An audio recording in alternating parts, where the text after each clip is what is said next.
Namaste and greetings. Idea Rawat, researcher at IMPRI, Impact and Policy Research Institute, Prabhav एवं नीति अनुसंधान संस्थान नई Delhi, extend my warmest welcome to you all to IMPRI Web Policy Learning.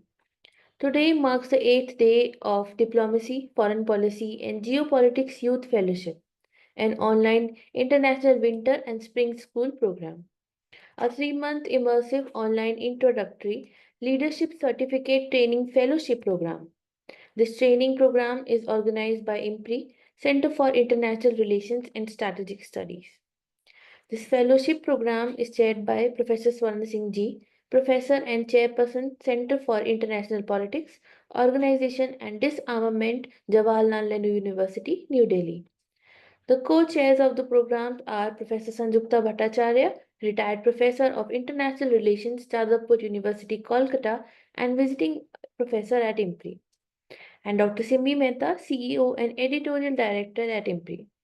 The panel of convener comprises of Dr. Simi Mehta ji and Dr. Arjun Kumar ji. Today is a special day in the fellowship as we shift the focus to you, our participants. This session is dedicated to the presentation of your project ideas, and we are truly excited to hear your perspectives. I welcome all the participants to this enlightening deliberation. We have also shared the course outline and reading resources in your email for your kind perusal. Now, without any further ado, let us start our program. I would now like to invite our co-chair, Professor Sanjukta Bhattacharya ji, to share a few opening remarks to set the tone for today's participants' presentations. Over to you, ma'am.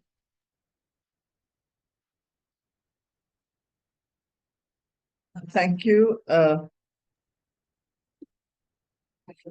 Thank you very much. I am very happy to be here.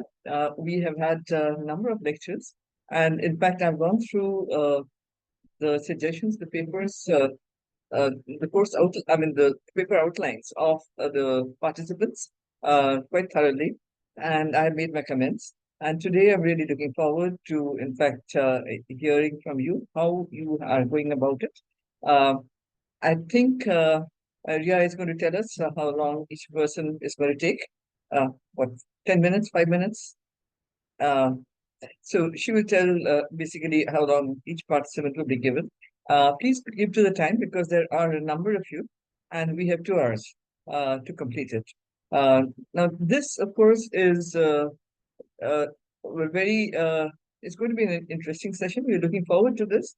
And in fact, there'll be a wide number, from what I've seen, a wide number of subjects which will be discussed here. So that should be interesting. You know, basically stretching from, well, all aspects of diplomacy and foreign policy, all right, even to feminist foreign policy. So we're looking forward to hearing from you. I'm not going to take up any more time. Uh, yeah, we can start off. Thank you, ma'am. And I'd also like to invite Dr. Simi Mehta ji to share her opening remarks for today's session. Over to you, ma'am.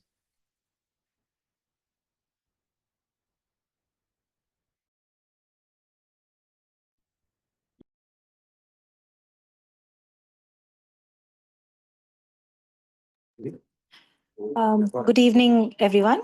So, welcome to the presentation session. So, we will I hope the entire fellowship series is going on well, and I've been able to go through the various kinds of documents that have been shared.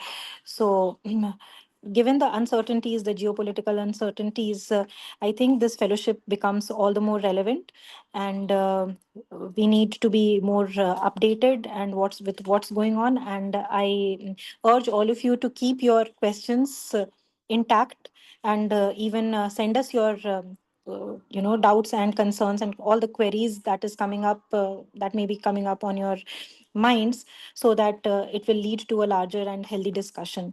So with this, I'd like to hand it over and we'd like to discuss it further. Back to you, Ria. So thank you, ma'am.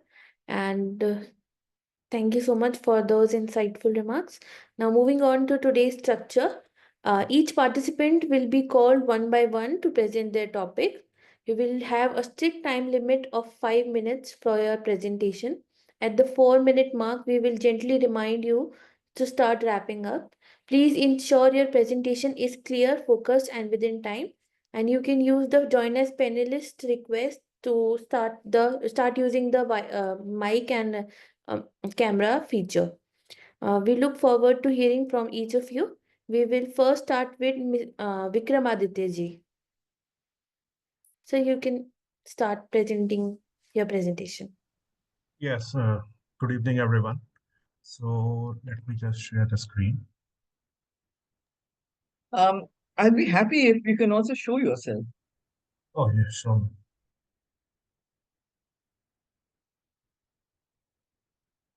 Good evening, ma'am. Thank you.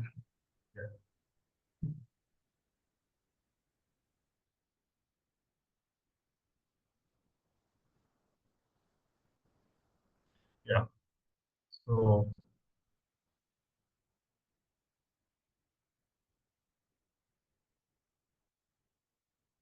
is it visible? Yes, sir, it's visible, but it's on in working mode. Oh, on. So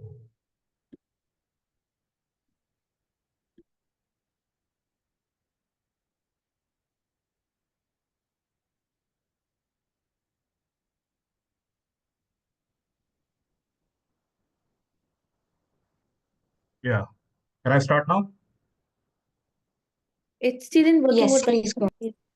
Please go ahead. Okay. So good evening, everyone. My name is Vikramaditya Srivastav, and I'm a final year student of Masters in International Relations, Security, and Strategy at Open Global University. So today, I'll be presenting my research titled Bridging the Cybersecurity Knowledge Gap, a Policy Perspective. This presentation reflects my deep interest in the security domain, particularly the impact of emerging technologies such as cybersecurity on the whole society. So before we begin, I would like to mention that my slides are deliberately simple with no images or multimedia component. This is an intentional choice to ensure the focus remains on the policies and insights I will discuss rather than on the visual distractions. So the first thing is context. So let me begin by explaining why I chose this topic. As someone deeply interested in security studies, I'm fascinated by how emerging technologies reshape our lives. Cybersecurity stands out as a critical area that demands attention, given its far-reaching impact on individuals and organizations. I believe vulnerable groups such as children and retirees face distinct cyber risks. For children, these risks include social media misuse, cyberbullying, and grooming. And for retirees, they are frequently targeted by financial scams, putting their life savings at risk. So cyber literacy is a crucial life skill for everyone, and my presentation focuses on policy measures to address these challenges. Through my research, I identified children and retirees as key focus areas due to their unique vulnerabilities. For children, the pervasive influence of social media and risks like cyberbullying necessitate targeted interventions. Retirees, meanwhile, face growing threats like phishing and fraud, making cyber literacy critical. So the proposed solutions, according to me, would include number one, gamified learning tools for more engaging education. Number two, public-private partnerships to combine expertise for impactful awareness programs. And number three, flexible frameworks tailored to cultural and socioeconomic diversity.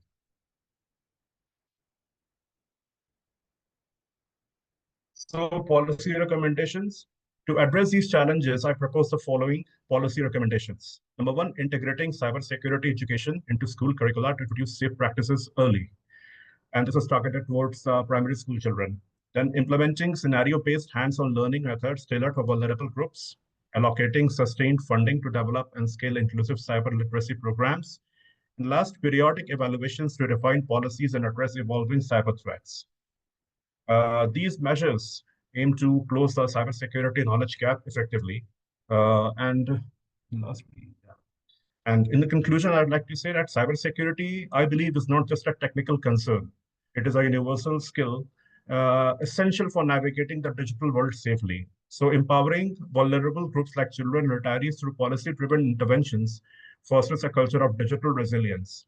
And collaboration between governments, institutions, and private organizations is critical for developing scalable and inclusive solutions. And I believe addressing this issue today ensures a safer, more equitable, and digital future for generations to come. Yes, and this, I have concluded now. Thank you so much.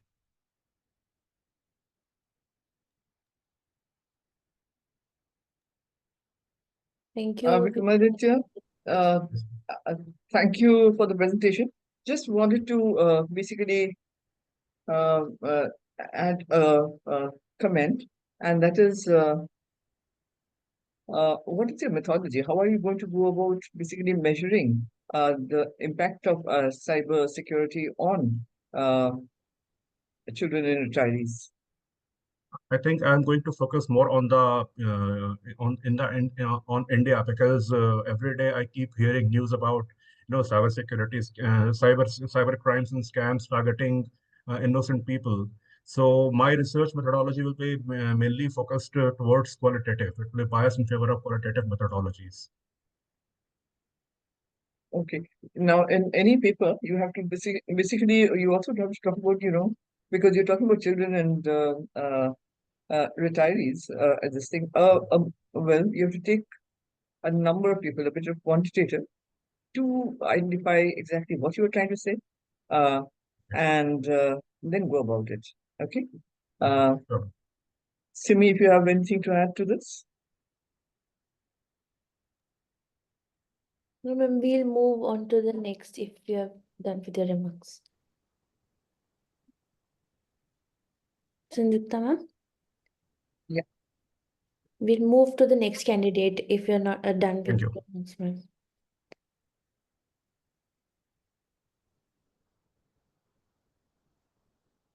Shall we move on, ma'am? Yes, yes. Yes, certainly. So next we'll have Souvik Banerjee ji's presentation. Yeah. Sir, please go ahead and present. Thank you for that. Good evening, madam. Good evening to everyone on the panel and on the call. I'll share my screen.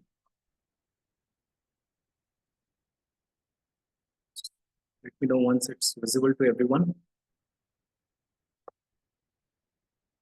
Yeah.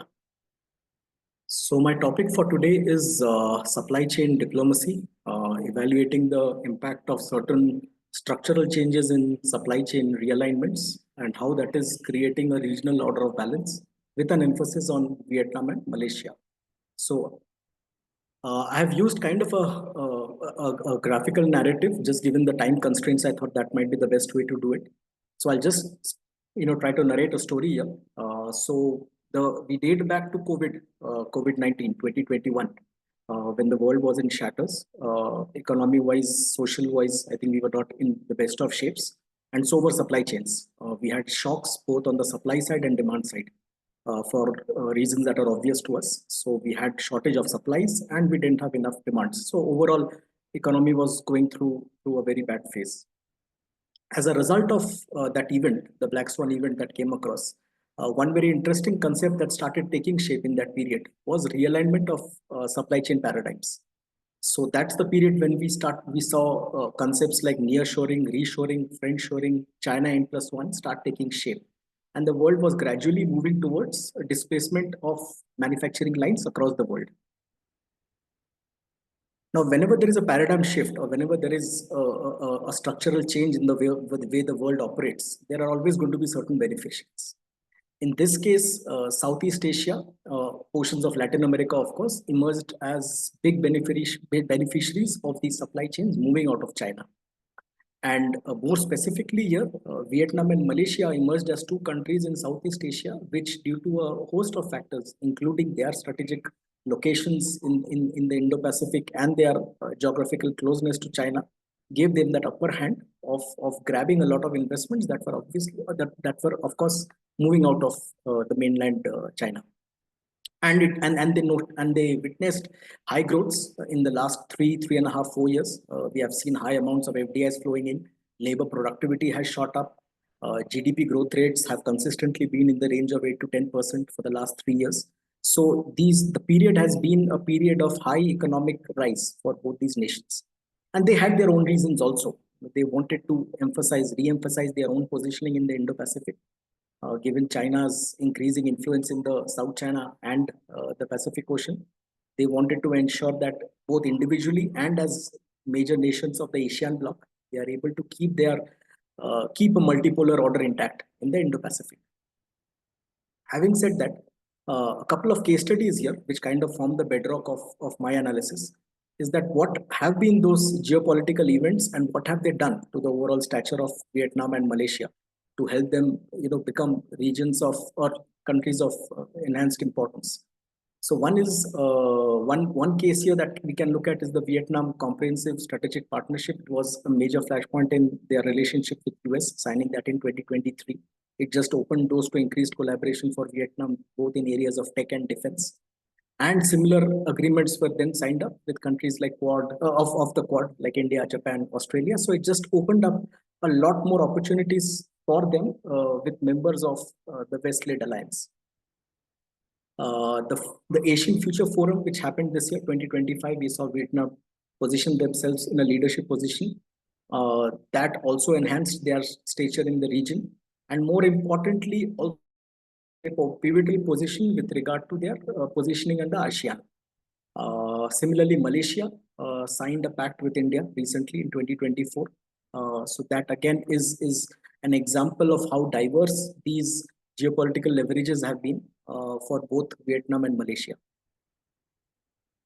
So what have these things done for them?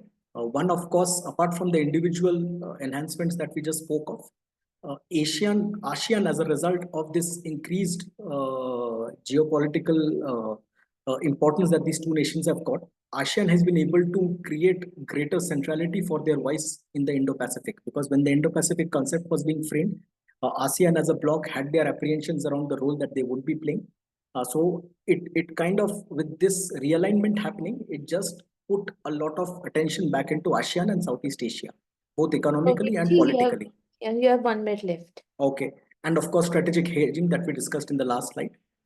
Recommendations for a future course that would help them stay the course. Skill labor development will have to be focused on. Infrastructure upgrade, both port and digital, would be important. How they incorporate the sustainability angle into this entire development story will be key. Regulatory reforms would be necessary, providing a conducive environment from a policy standpoint. And how they get the entire region together, not just standalone development. How do they engage ASEAN, Quad, and some of the other SCO and some of the other regional blocks in their development story? And lastly, this is a question which, of course, is not part of my research, but an interesting development that happened in the last 1 week is how we are now beginning to see a new regional order, perhaps, with the visit of Xi Jinping to both Malaysia and Vietnam. So there are interesting developments coming up, and we might be seeing a new regional order coming into play in the next few years. But of course, focus of my research is going to be what has happened in the last 3.5 years more specifically. Thank you. Thank you, Shouvik. Thank you, Shouvik. That was that is interesting, actually, what you're doing. But you are going to focus only on 2 countries, right? That's right. Or the whole of ASEAN? No, madam. It's going to be Vietnam and Malaysia. That's about it. Vietnam and Malaysia. Now, what you have to state why you're taking these 2 countries. Okay. Okay. It's a short paper. I mean, explain exactly why Vietnam and Malaysia. All right, because supply chain diplomacy is something that affects all of us over here. Okay. And maybe you can put in, basically, because we are getting very worried about supply chain diplomacy in the current context with President Trump and his policies on tariff and making America so-called great again, all right, by taking jobs away. So Vietnam and Malaysia also produce a lot of things which are so. Now, how that is going to basically also affect, all right, the supply chain economics or diplomacy of these 2 countries. Okay. Otherwise, I think it's a very good concept, and please go ahead. Right? Thank you. Thank you.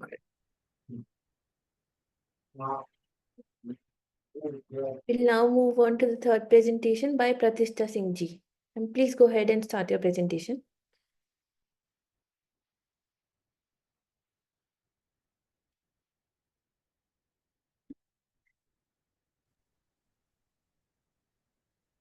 Is my screen visible? Yes, your screen is visible, ma'am. So I will be covering the topic, which is United Nations Sustainable Development Objectives and Indian foreign policies. And my research Okay. focus. Yeah. Now you're audible, yes. Yes. So good evening, panelists. My name is Pratisha, and my research focuses on how India's foreign policies is evolving to align with the United Nations Sustainable Development Goals in an increasingly multipolar world. And why did I choose this topic? Since as India rises on the global stage, its diplomacy is no longer just about the strategic alliances, but it has become a tool to promote a sustainable development. And from initiatives like the International Solar Alliances to Mission Life, India is positioning itself as a responsible power that blends geopolitics with climate equity and development priorities. And hence, that those are the reasons that I chose this topic. The research question which I will be working upon is that how is India integrating those SDGs goal into its foreign policies? What role does India play in strengthening global sustainability institutions? And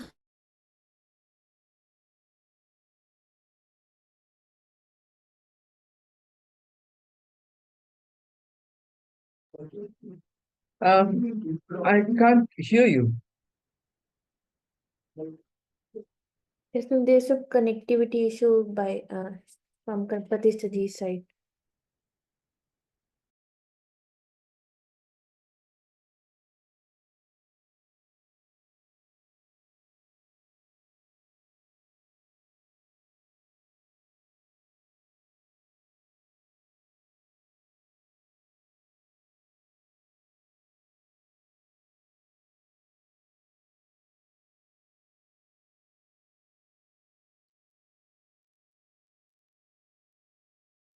Ria, we can proceed with the next one in the meanwhile. Sure, ma'am. We'll now move to Khushi Sonalji. And you can start your presentation. Hello. Let me just start.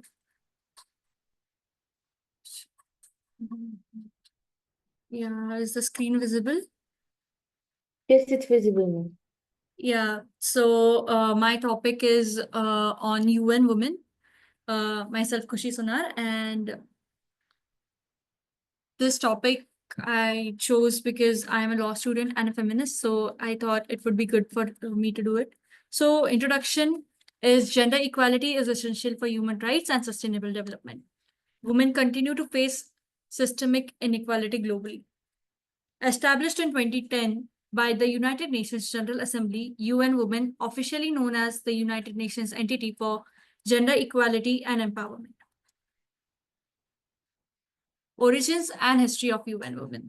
Formed by merging 41 UN entities, which is DAW, which is Division for Advancement of Women, INSTRAW, which is International Research and Training Institute of Advancement of Women, OSAGI, Office of the Special Affairs on Gender Issues and Advancement of Women, UNIFEM, United Nations Development Fund for Women. They were merged in 2010, forming UN Women as they individually had low fundings and overlapping role. Structure and mission. In my research paper, I'm going to work on the structure and mission of UN Women in detail, but for now, UN Women has 41 members in total. It has its headquarters in New York City and has strong field presence in 90 countries. Its mission is to support CSW, which is Commission of Status of Women, technical assistance for women widely, fight gender inequality, ensure peaceful and safe world. Key focuses are ending violence against women and girls, economic empowerment, leadership and political participation, women in peace and security, digital inclusion of climate resilience. Global initiative, He for She campaign, Generational Equality Forum, Safe Cities initiatives. I'm going to talk about these things in detail in my research paper. Achievements and impact. Increased female participation in politics, law reformed in multiple countries for women protection, millions reached to empowerment and education programs. Future vision, which is from 2022 to 2025. Alignment of SDGs, gender equality, address climate change through gender lens, expand access to digital tools and education, mobilize youth, private sector, and civil society. The conclusion is that UN Women plays a vital role in global equality. True change requires collective actions from all the sectors, and gender equality is one of the very important sectors. UN Women does not only work for women, but does work for men too. Its main motive is for equal rights for both men and women, and not only women. Thank you. And I'd end my presentation with when women lead, the world progresses. Thank you. Khushi, thank you. Good, but the problem with I have an issue basically with this because it's more like a narrative. All right, it's an essay. Yes. So, what are your research questions? I mean, are you looking also at? You should be, in fact, looking at. Well, it was created for a purpose. Has it achieved that purpose? You know, so that should be part of your.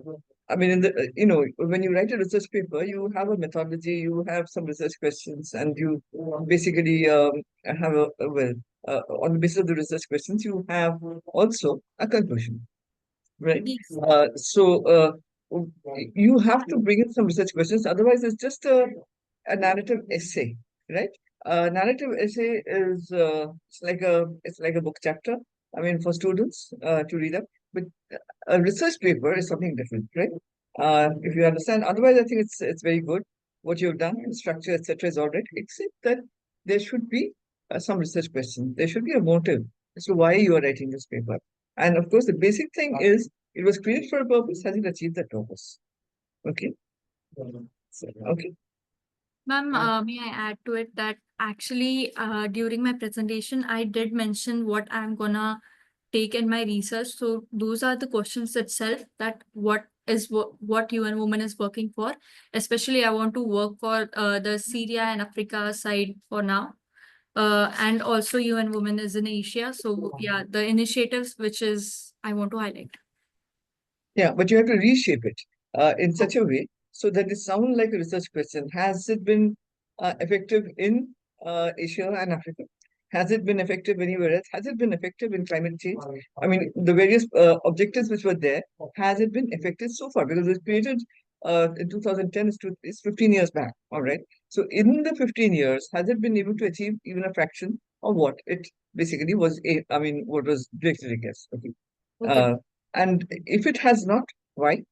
If it has, all right, good, that way. Okay. Okay, ma'am. Keep that Thank in mind when you're doing it. Just restructure it. Otherwise, it's fine. Just you have to reword it a bit so that it's kind of a research paper rather than a narrative paper. Got it? you. Okay. Thank you, Krishi. Thank you. Thank you, Kushiji. Pratishta ji, if you have rejoined, you can resume your presentation. Yes. Thank you so much.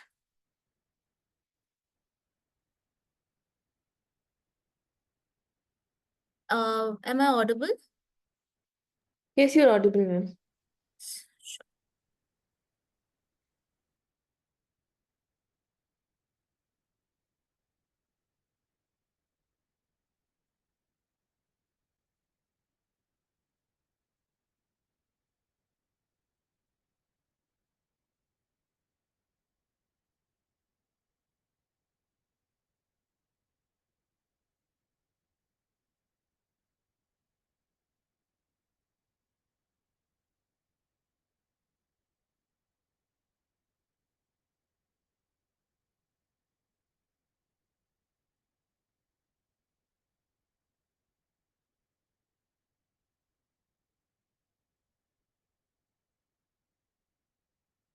So, sorry for the disruption.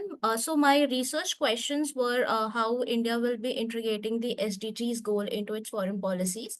Secondly, what role does India plays in strengthening global sustainability institutions? And thirdly, what policy strategies can make this alignment more effective? So these were the three questions that I will be covering for this topic.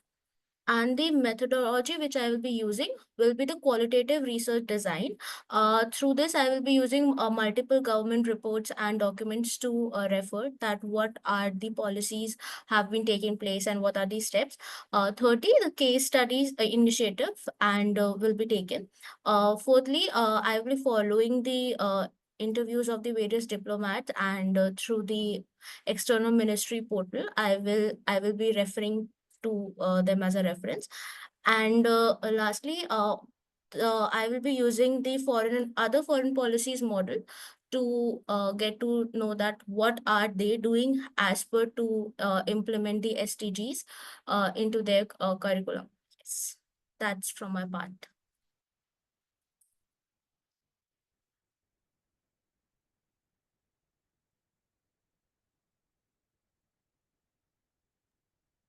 Yes, Pratisha. Good paper, but obviously you have not really worked on it.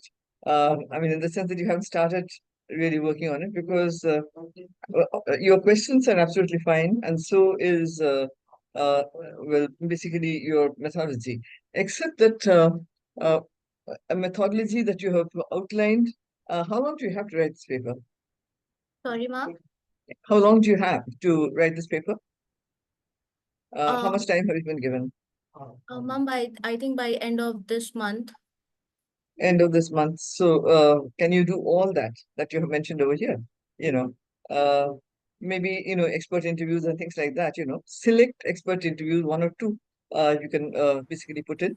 And so far as comparative, with other emerging, maybe select countries, one or two, all right, because there are many developing countries and all that. So maybe one other or something which is doing very well, or with China, for that matter. I mean, something like that, whether it is following up. Because SDG goals, I think most of the world is way behind. All right. I mean, it's not going to be completed by 2030 or anything like that. So you also need to give the figures, okay,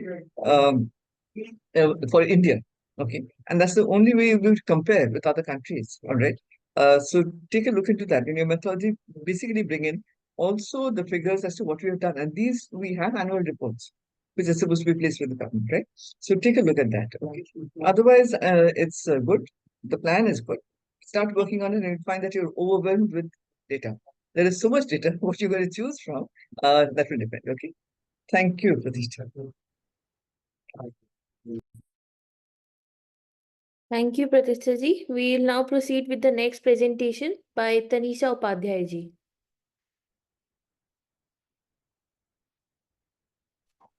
Hello, I'm audible? Yes, Just you're give me, audible. I will show the screen.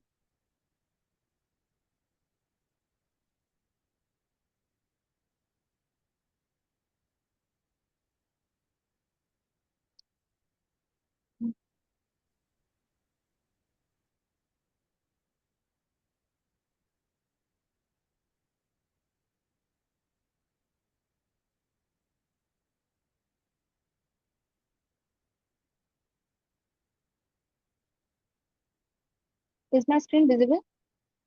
No, your screen is not visible, ma'am. Just give me. I don't know why it's not starting. Okay.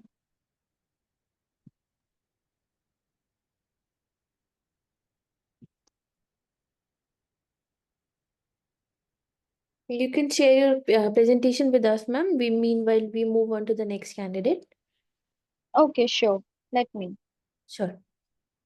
We'll move to our next presentation by Shri Gupta ji. Sir, you can start your presentation. Am I audible? Yes, you're audible, ma'am. Okay. Is my screen visible?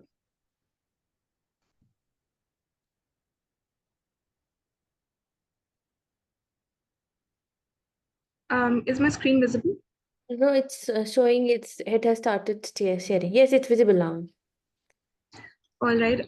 Good evening, everyone. I'm Shri, and I am working on Trump 2.0 and its impact on the Russia-China-North Korea triangle.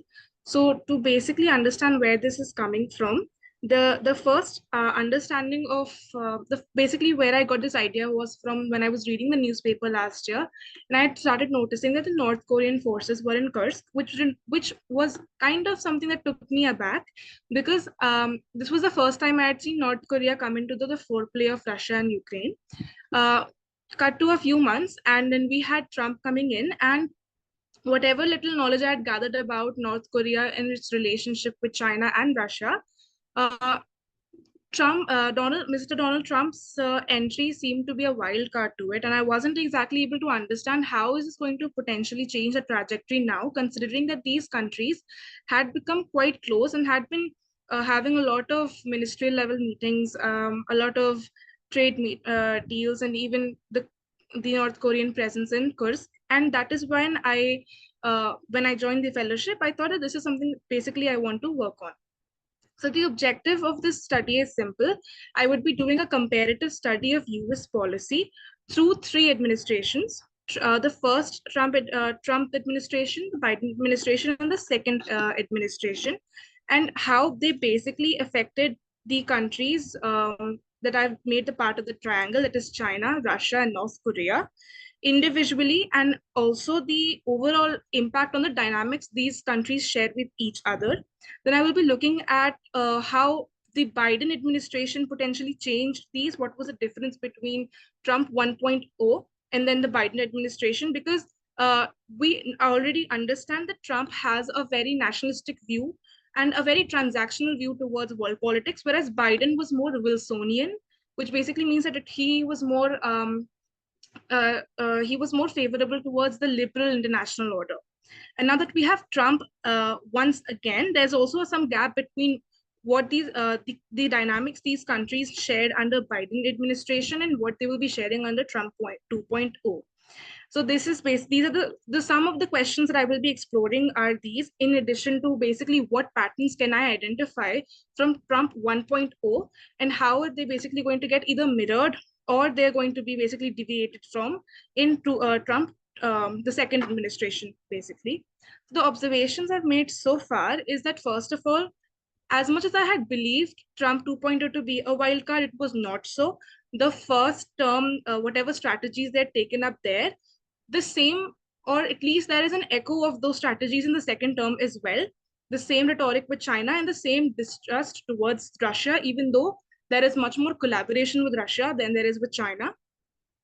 North Korea is still a little bit of a mystery here because there was some engagement during Trump's first administration there, but there hasn't been anything until now. And third thing that I've understood so far is that the administration under Joe Biden has brought these countries considerably closer together. And I need to analyze that better in order to be able to understand how will these countries react to Trump 2.0 now. This also brings about one challenge is that it is hard to understand which specific events to pick up in order to make sure that the research paper is not speculative, but actually grounded in a comparative analysis. With that, I come to the end of my presentation. Thank you so much.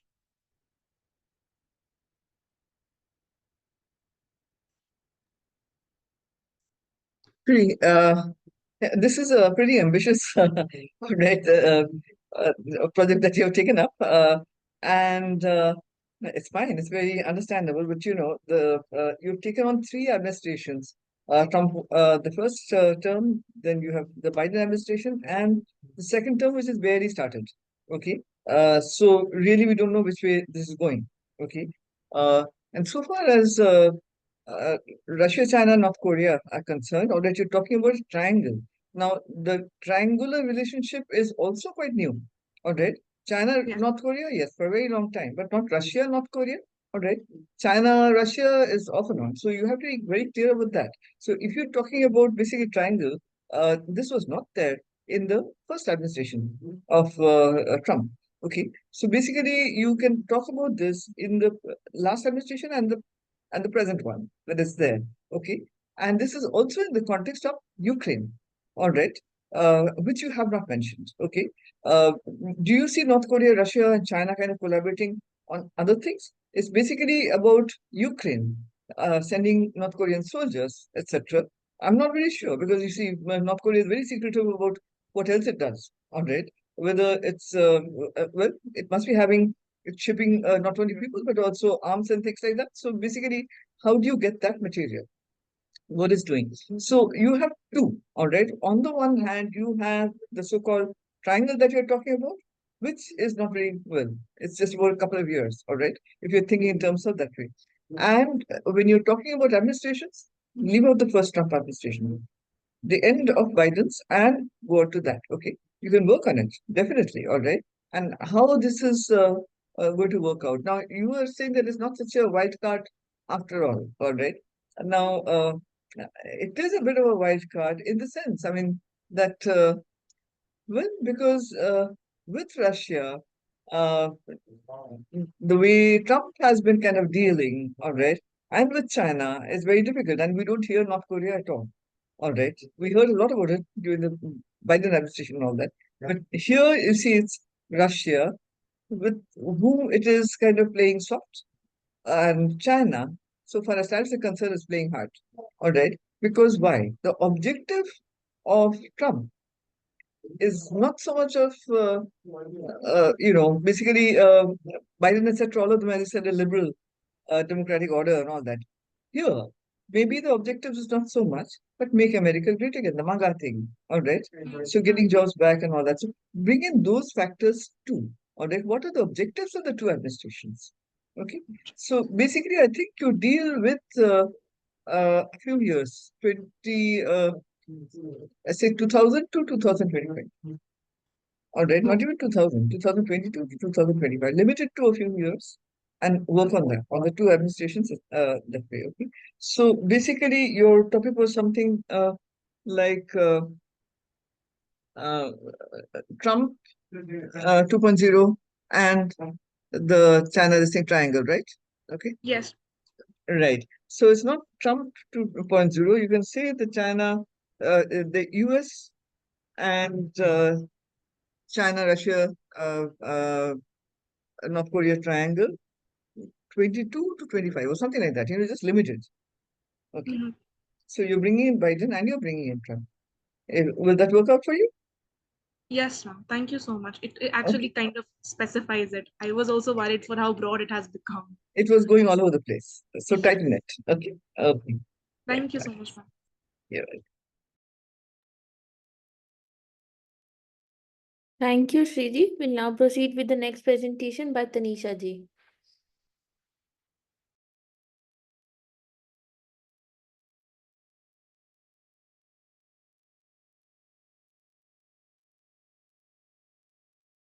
Is it taking place now? It's not visible, ma'am. Just give me a minute. It will.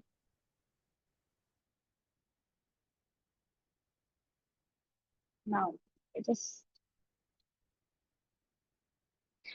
Now it's visible? Yes, it's Let me visible, share ma'am. slides.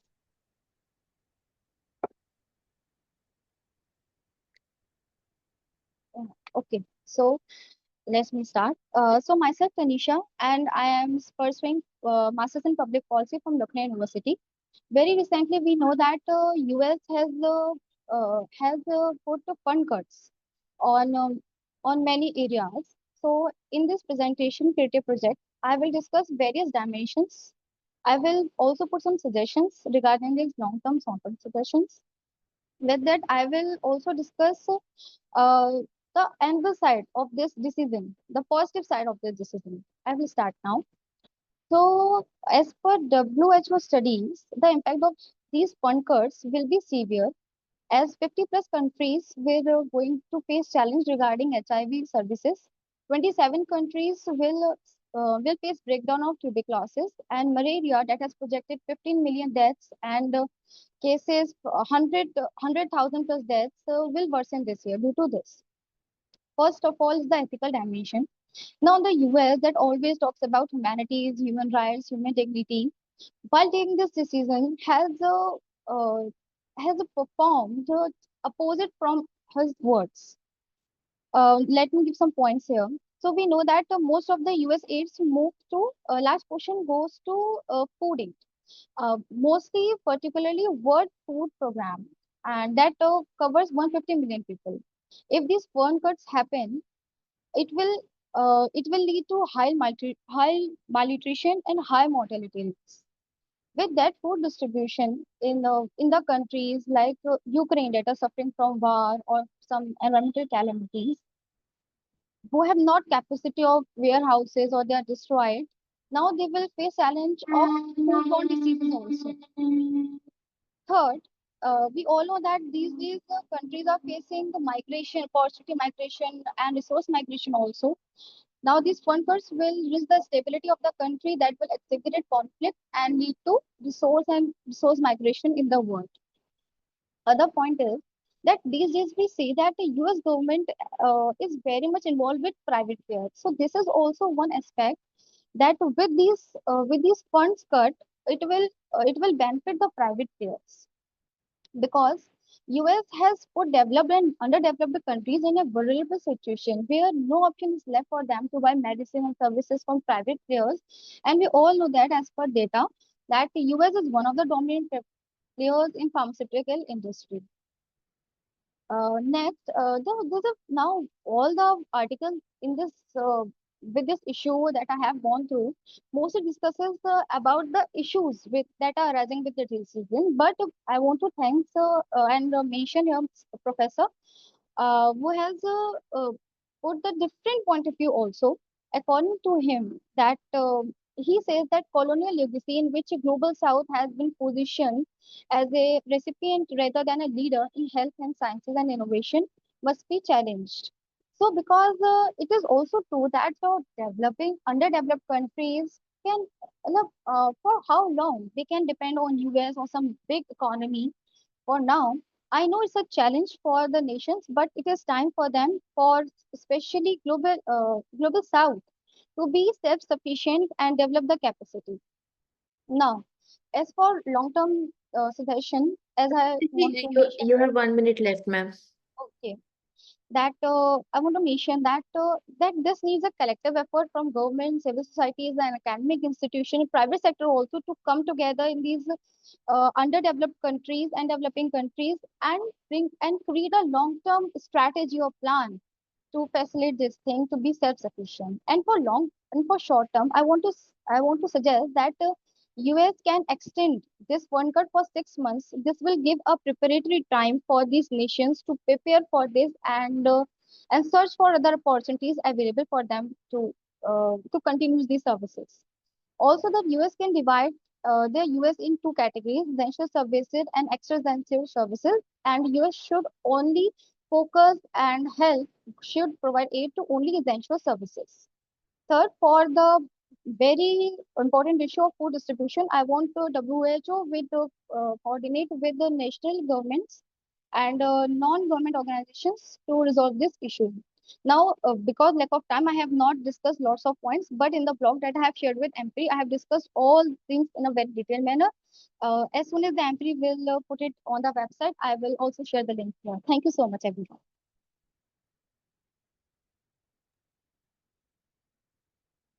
Tanisha, this again, my issue with this is more like a newspaper article than actually a research paper. Number one. Secondly, you are mixing up food and health.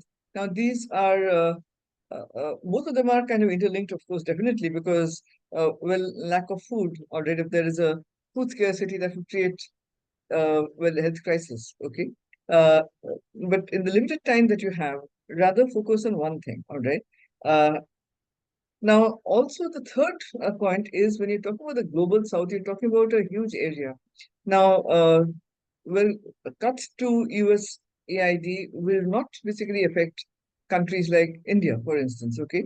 Uh, uh, Whereas it will definitely affect countries in Africa. It may not affect countries like Vietnam, etc. It will not affect countries which basically have their own programs. Now, the health of this thing is the World Health Organization, the WHO, has played a very important role in eliminating major diseases all over the world, all right? Smallpox being, of course, the best example, but apart from that, children's polio, which is almost extinct so far. Now, uh, uh, so basically, in fact, in the short time that you have, the US basically is dealing with the WHO, or rather is not dealing with the WHO, withdrawing its funds from the WHO. How is it going to affect, uh, well, the global south? Okay. And then you come to a solution rather than bringing in USAID and fund cuts and all that, you see, because then it becomes a bit unwieldy.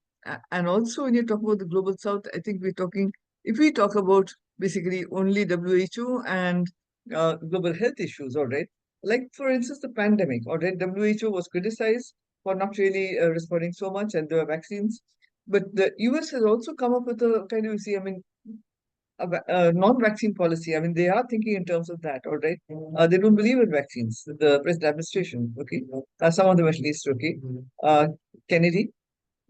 So, how are these going to impact, right, as such, world health, the global south? And here you can take in the global south. So don't bring in USAID, because that is that itself will make another paper. Yes. Also, things in like, I mean, what are your research questions? That should be clear. The objective of this paper and what is your methodology. Okay, Tanisha? Yes, ma'am. Thank you.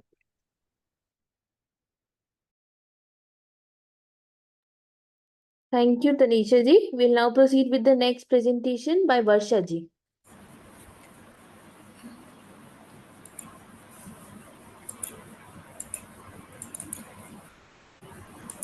One second, I'm just having an issue with the.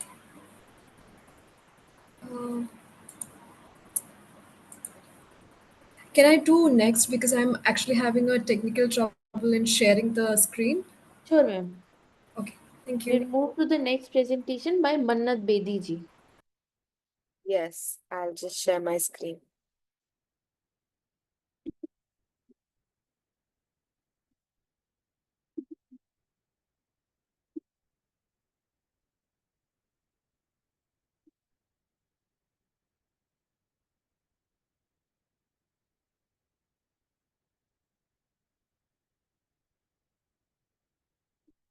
Are you able to see my screen? It's not visible yet, ma'am. One second.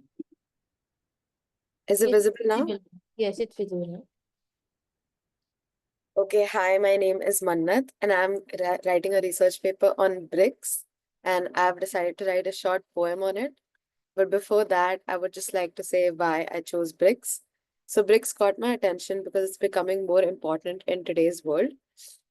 Sorry, just a second. Yeah.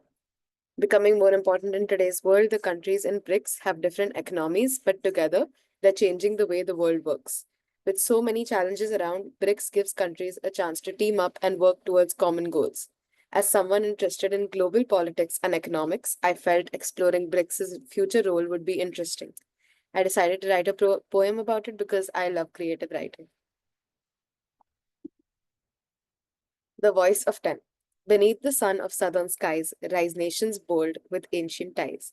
In unity they choose to lead, crafting changes through thought and deed. Sharing strength in every stride, these lines, you'll see, spell BRICS with pride. Brazil's rhythm, Russia's might, India's voice and China's sight. South Africa stood strong and free, the roots of BRICS in harmony. Now 5 more nations took their place, expanding dreams, reshaping space. Once 5, now 10, they've grown anew, with Egypt's heart and Ethiopia's view. Indonesia's isles, Iran's proud name, and UAE's desert turned golden flame. Together they forge a world more fair, a multipolar dream laid bare. So BRICS now stands at history's door, not east or west, perhaps much more. A mirror to a world in flux, a challenge to old powers clutch. With hopes high as the morning sun, the race has only just begun. What my research would focus on. So this is the main thing or the main subtopics that I want to focus on under BRICS. So my research focuses on comparing the economies of BRICS, so basically the economic aspects of it, so of Brazil, Russia, India, China, and South Africa, by looking at the three main areas: economic growth, inflation, and income inequality. I will study how each country's economy has grown over the past 20 years, what has caused this growth, and how inflation has been controlled. I will also look at how the benefits of economic growth have been shared among different groups of people, and whether inequality has increased or decreased as a result. The reason I am doing this research. The reason I'm doing this research is because BRICS countries are major players in the global economy, but each has followed a different path of economic development. By comparing them, I want to understand which policies have worked well in promoting economic growth and reducing inequality. So not just what has created more wealth, but also the composition of the output of that wealth. This will help me identify successful strategies that could be useful for other developing countries facing similar challenges. Thank you.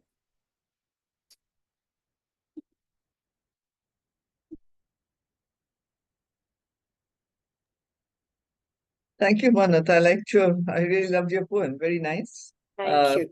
Very creative. So far as your paper is concerned, BRICS now has, as you said, well, it's BRICS Plus. Okay, and there are more countries there.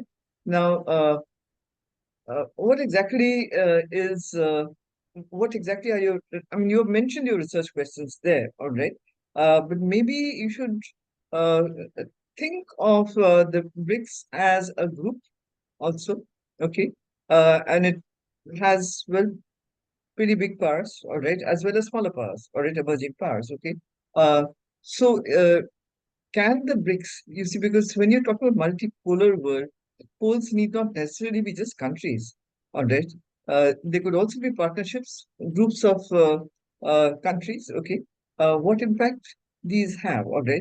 So, when you're talking about, what impact they've had in their own countries, all right, etc.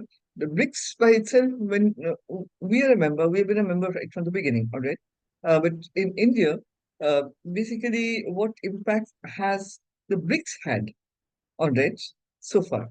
But it does have an impact as a group, certainly. Okay.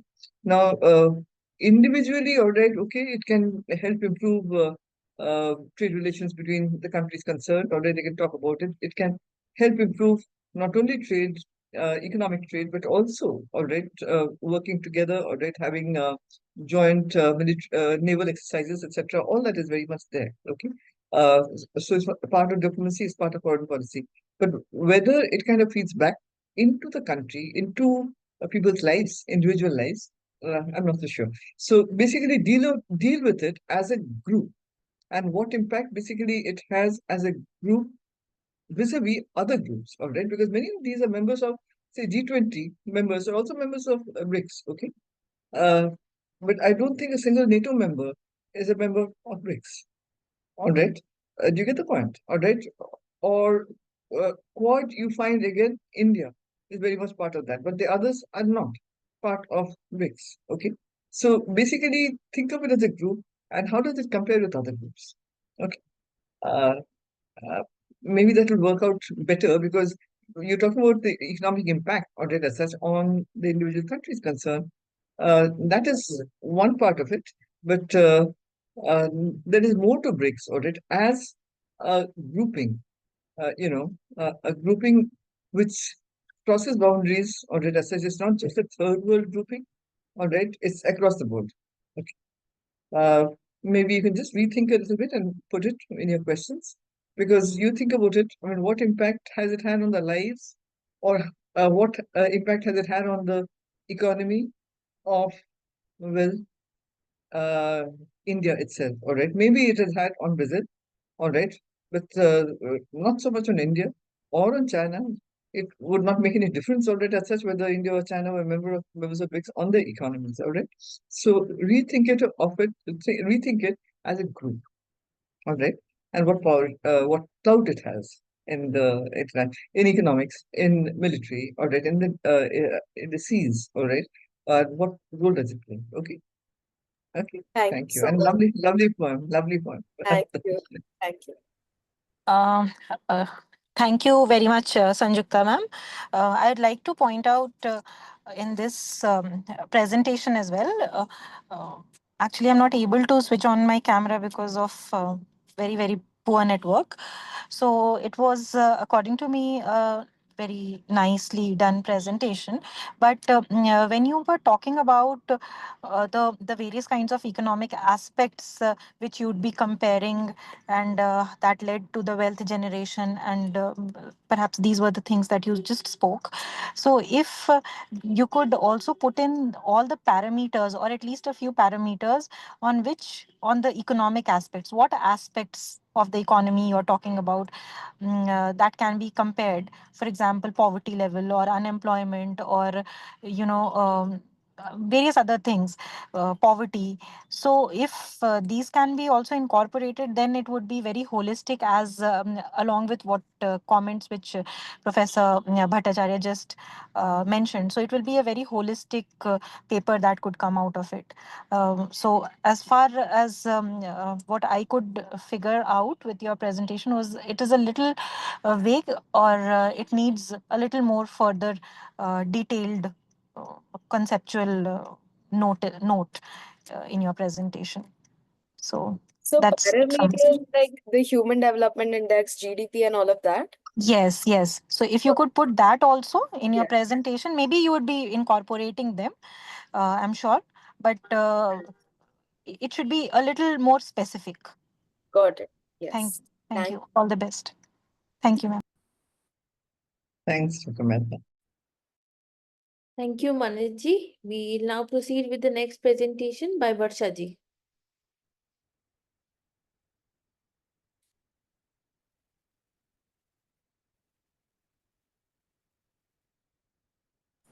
One second.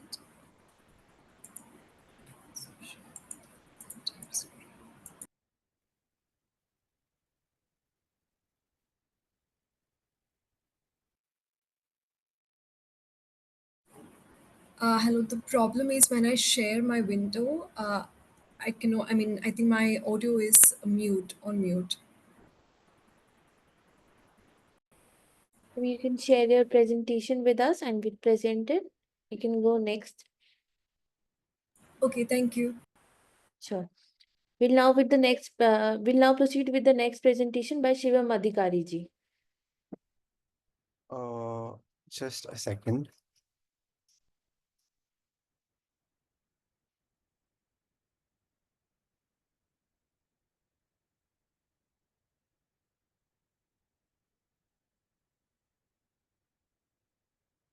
Is my screen visible now? Not visible yet, sir.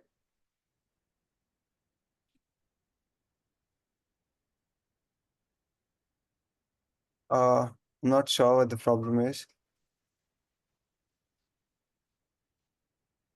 I think I'll share my presentation as well. Okay, sure. So we'll move to the next presentation by Tanuj ji. Hello, am I audible? Yes, you're audible, sir. Okay. So apologies because I'm unable to switch on my camera because I'm in a shared space right now. So I don't have the ideal situation to do it, but nevertheless I'll move forward with the presentation.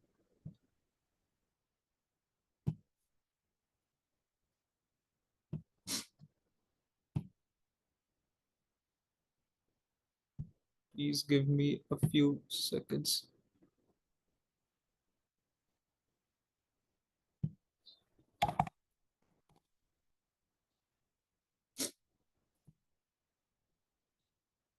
Wait, let me rejoin the webinar. Sure, sir.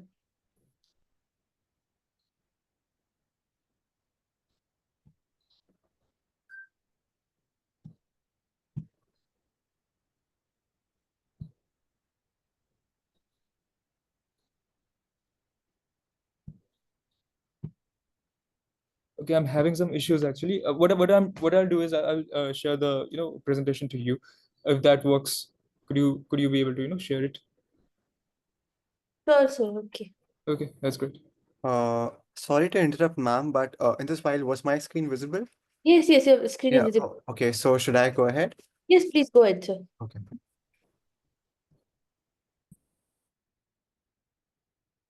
Is it visible now? Yes, it's visible, sir. Okay.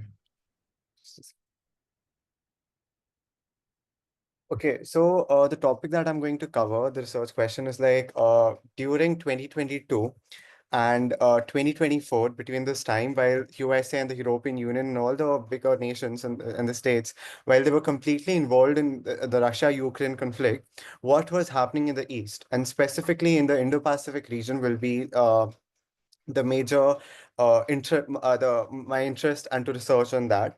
And I'd also like to see that the Western states, particularly the USA and its allies, as we say, while they were locked in military, diplomatic, and ideological standoff with Russia, so while looking westward, the East was equally realigning. For instance, all those in South China Sea and the conflict between China and Taiwan. So while this project will not assess how US is declining or how its impact on the East is declining, but what will be the major focus will be what happened in the East and the Southeast while Washington's case was elsewhere. And what strategies did China specifically employ for countries, for these smaller states like Vietnam, Philippines, Malaysia, Indonesia, and Taiwan, and South China Sea, basically? And with the rise of the militia activity, the navy, the postcard patrols, and the gray zone operations in the disputed water, how did this discourse actually take place? While I'll also be looking on to how uh, the states were hedging and the concepts of ontological security and constructivism, while all these smaller states what actions they were taking, was it completely driven by their sense of security, or was it also through their sense of identity that they wanted to preserve? For instance, Taiwan would like to be called as an independent democratic state, as a sovereign state. So is it this force that was driving them to act in a certain manner or not? So each of them exercised strategic agency that was somewhere like based on the threat of like how they perceive the threat, or threat over here could be seen as China, and how the national identities and the strategic what kind of room was created for strategic maneuvering. Like Shovik ji, initially he talked about the comprehensive strategic partnership in 2023 of Vietnam and USA. So these key takeaways in this region will be integral to this research for this timeline between 2022 and 24. And even for that matter of fact, for Malaysia and Indonesia, while they were even modernizing the naval capabilities, and they reinforced their defense diplomacies at the same time. And while I was talking about this idea of neither bandwagoning completely with China nor aligning exclusively with the USA. So we'll see how these smaller states were keeping strategic options open and a rational move in an uncertain system, while the West was already preoccupied. But that does not mean that US was not involved in this region again. So the question is no longer whether China dominates this region or not, but how this regional order will be reconstructed by these powers, and how these smaller states are actively redefining the balance in the Indo-Pacific through their agency, through diplomacy, and through strategic recalibration, and their actions that are going to reveal the dynamic regional architecture. Where power is will be contested, and not just vertically, but between big powers as well as between these middle powers or these small powers or the actors that are involved in this region. So that's pretty much it. And I think one thing that I didn't cover was yeah, like my primary sources, how I'm going to cover all this entire project will be through official speeches, statements, and foreign ministry documents, and the media narratives that were not only spread on their own states, but what kind of narratives were being curated in the neighboring states. Yeah. Thank you.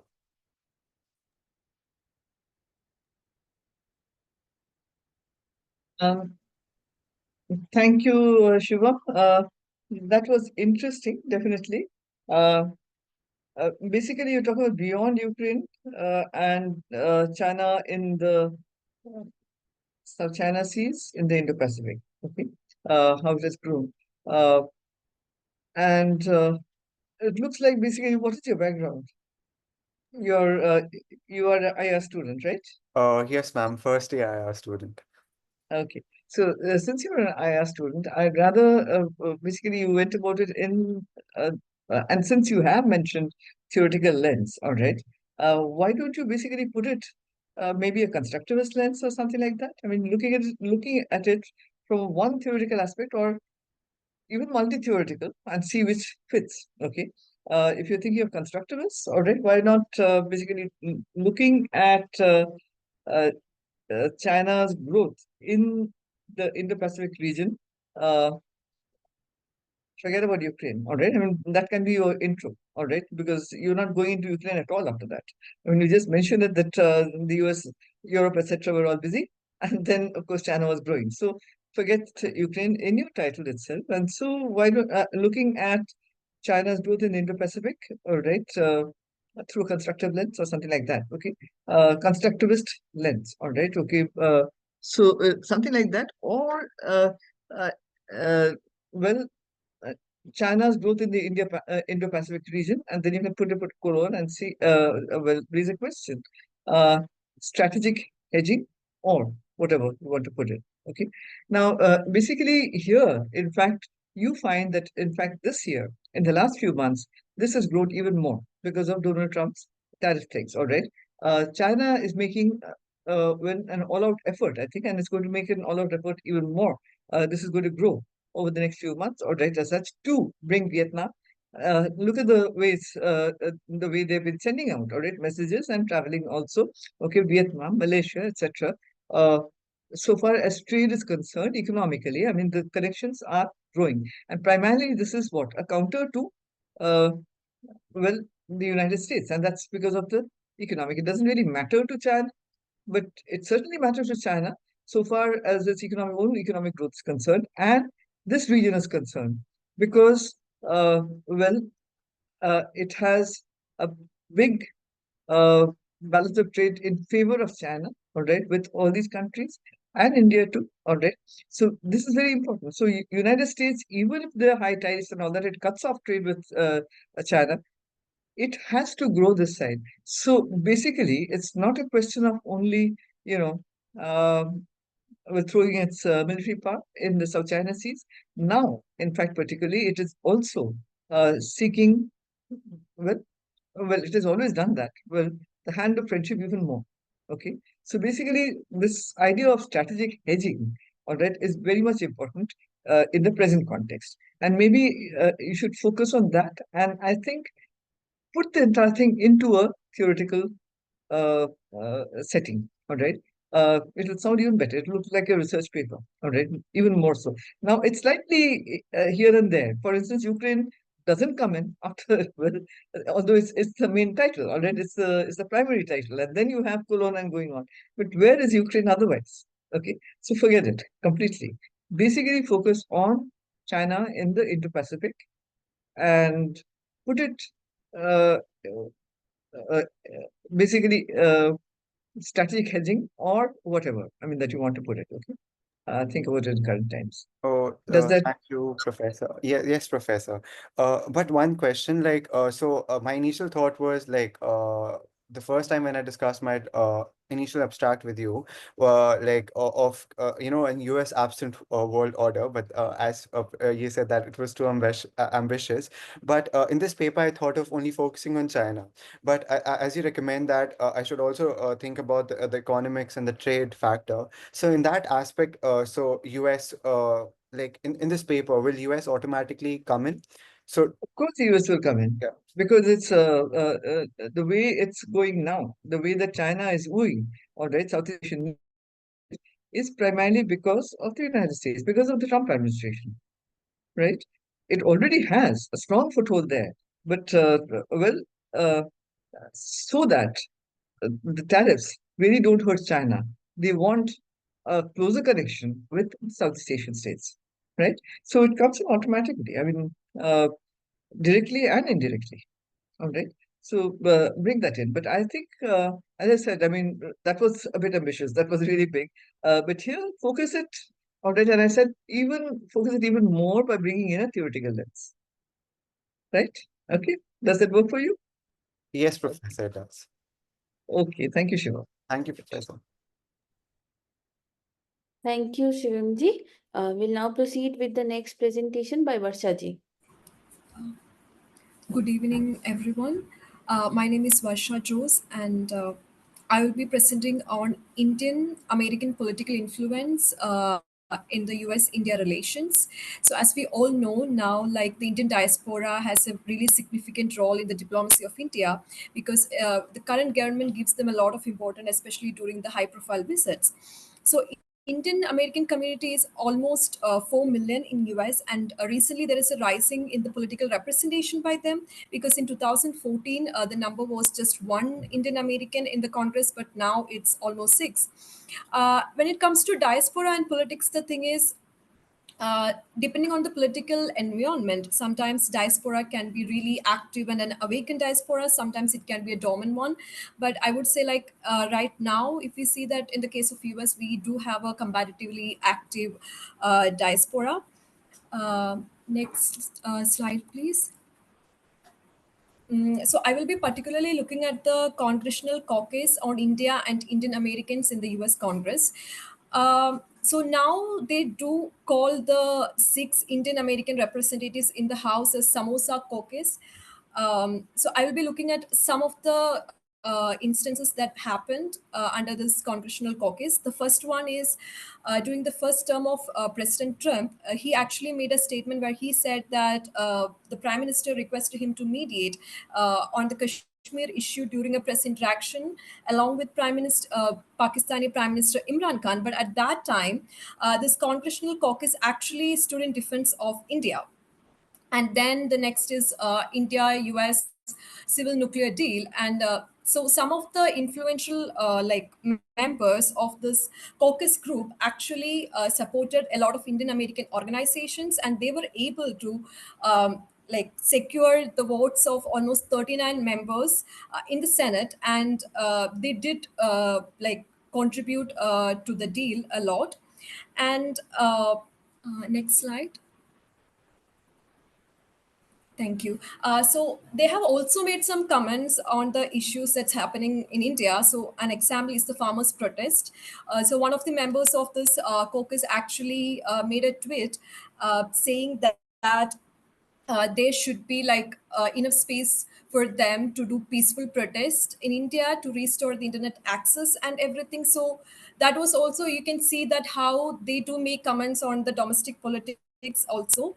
So I would say that the Indian diaspora is significantly important for both the political parties in US because of their political mobilization. So there's a large number of Indian diaspora, especially in the swing states. So having a positive response from the Indian diaspora is significant for them, especially for the presidential election.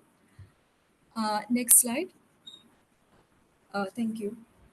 So this caucus group, it does have its own limitations, but there are certain things that they can look into to improve their current working condition. First is to focus on the shared interest area between US and India, especially the ongoing trade war with China, terrorism. There are a lot of economic interest right now. Then advocacy, I would say that they can also put forward why India should be given priority and try to convey that to the American public as well as the bureaucracy. Next is the policy dialogue. So as we know, the geopolitical situation is has extremely changed. So at this situation, this caucus group can also play a significant role between the policy dialogues at the government level between both the countries, especially by putting India at a priority level. So if you look at the politics of US, there are a lot of other influential lobbies of other diasporas, especially the Israel diaspora is like known for their lobbying. So they can maybe also look into the strategies that they have adopted. So yeah, that's it. Thank you.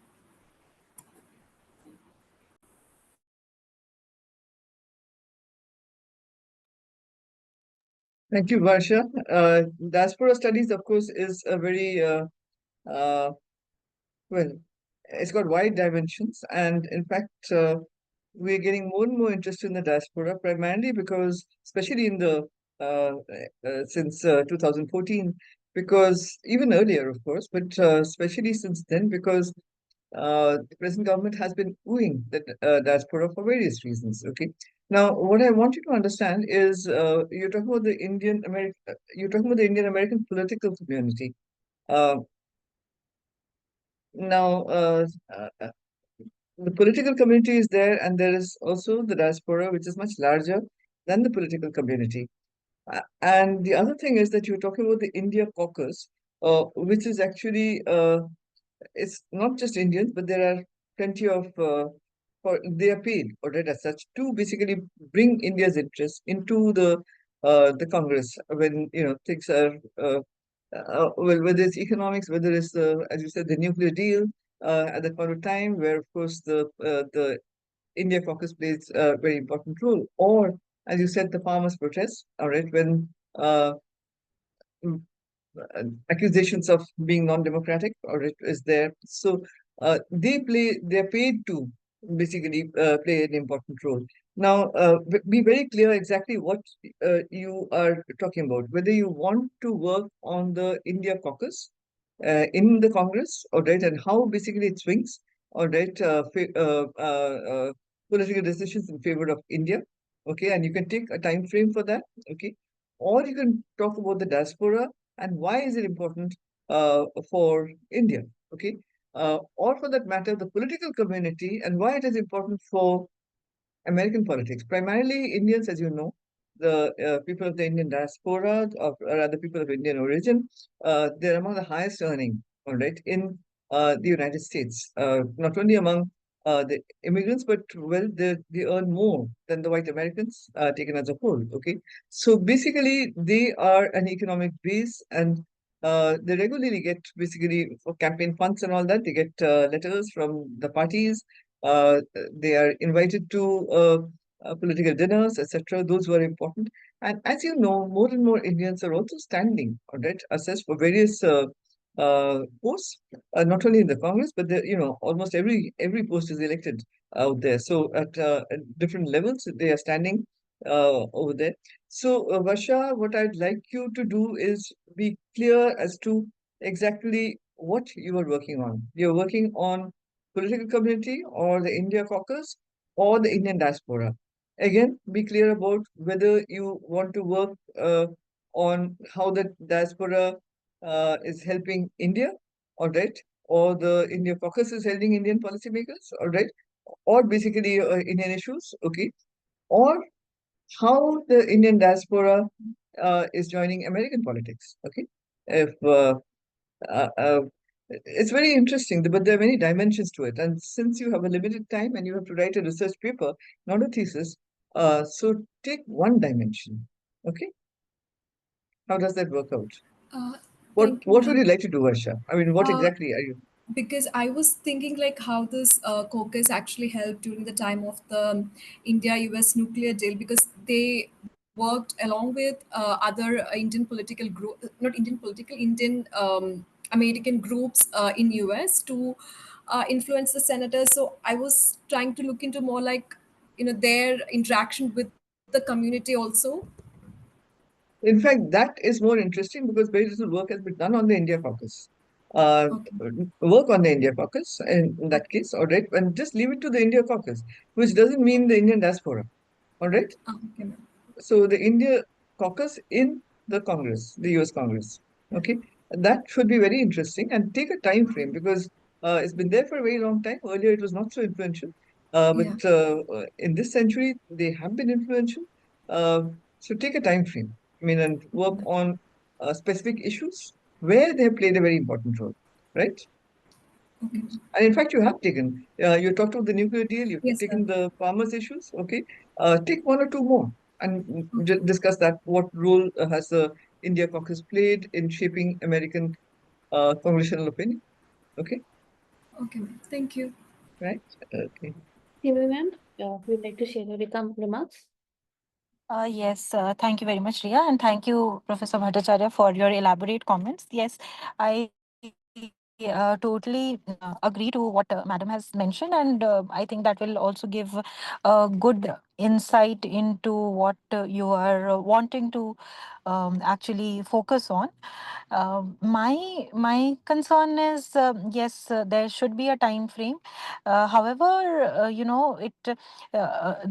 order to get into the specificities, the whole thing becomes very broad when you are involving the entire spectrum of the diaspora, the caucus, etc. So yes, it is very important to have a timeline, and how are these how is the India caucus, how has it helped in furthering the US India relations, because all the caucuses that exist is actually for maintaining or for fostering better bilateral ties with respect to that, since you mentioned Israel. So that kind of lobbyism, or that kind of efforts that the members make. There are two things. One is for what purpose? What is the actual reason behind it? Maybe if you focus on the details of it, you will be able to get a lot of literature. And I'd suggest you to read Devesh Kapoor. He has written extensively, researched extensively across the US, and he has also been news that was coming in that he'll be the South Asian representative of the US government. So you can go through his work. He has written extensively. So how are they actually fostering better ties with India, whether they are actually working for the benefit, the actual benefit leans towards the United States, or whether it is for India, and what is the intent behind it, because one side, the nuclear deal was good bilaterally, it was a win-win situation. But again, if you talk about the farmers protest, so it was kind of a biased approach that they took, and whether that was beneficial for furthering the bilateral ties, that could be one of the questions. So I think if you really are wanting to focus on the India caucus, you should focus what is the real intent, and also maybe draw down towards the end as an update about what's the actual status of the caucus, given the dilemma that the Indian diaspora actually is faced with the current in the current administration. Because actually there are a lot of members who are Indian Americans, now citizens, but are they true voice of the Indian diaspora, whether on whatever visa, whether they have been granted citizenship, or whether they are on H1B, or the green card holders. That kind of a discontent is there, the dilemma is there. So if all these things could be brought in, it would move on to becoming a very paper. So that's it from my side. Thank you. Thank you, ma'am. Thanks a lot. And the name that you mentioned is Devesh Kapoor, right?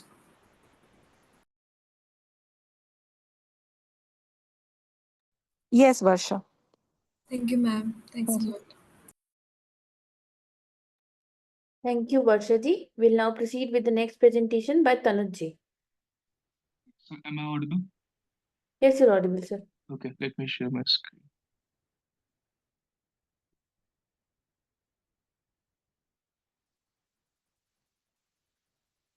Okay, great. Yes, so greetings everyone. I'm Tanuj. So I'll be presenting on this topic titled Terrorist Safe Havens in the Volatile States of Africa. So let's first understand the issue. So across Africa, particularly in the regions like the Sahel and the Horn of Africa. The collapse of effective governance created breeding grounds for different operation life, and this has basically led to the proliferation of. And these areas are often labeled as ungoverned spaces and are exploited by extremist groups that thrive amidst the political chaos that ensues in these spaces. So the objectives of my research article include, like political and structural determinants, like to study and to gain more insights into the political and structural factors which facilitate the development of terrorist state in these failed political scenarios. The second one is to gain deeper insights into the role of state and non-state actors in countering terrorism within these failed states. And the third one is youth vulnerabilities and regional patterns. So next slide, please.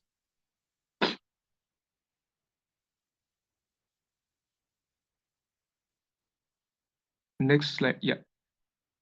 The next one. No, this is the last one. I'm talking about the second slide.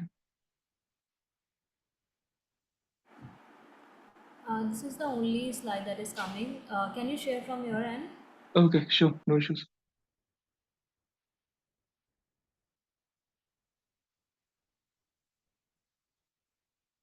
Okay, is my screen visible? Yes, it's visible, sir. Okay.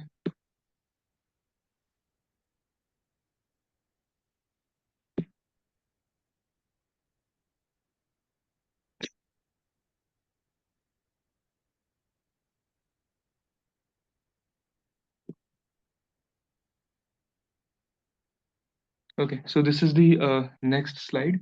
So let's learn more about the vulnerability that we are witnessing in Africa. So continent's fragile states are characterized by weak civil institutions primarily, and deep socio-political divides, and also minimal state controls, which like all of these factors are also coupled with ethnic conflicts that we witness there, ethnic and tribal conflicts.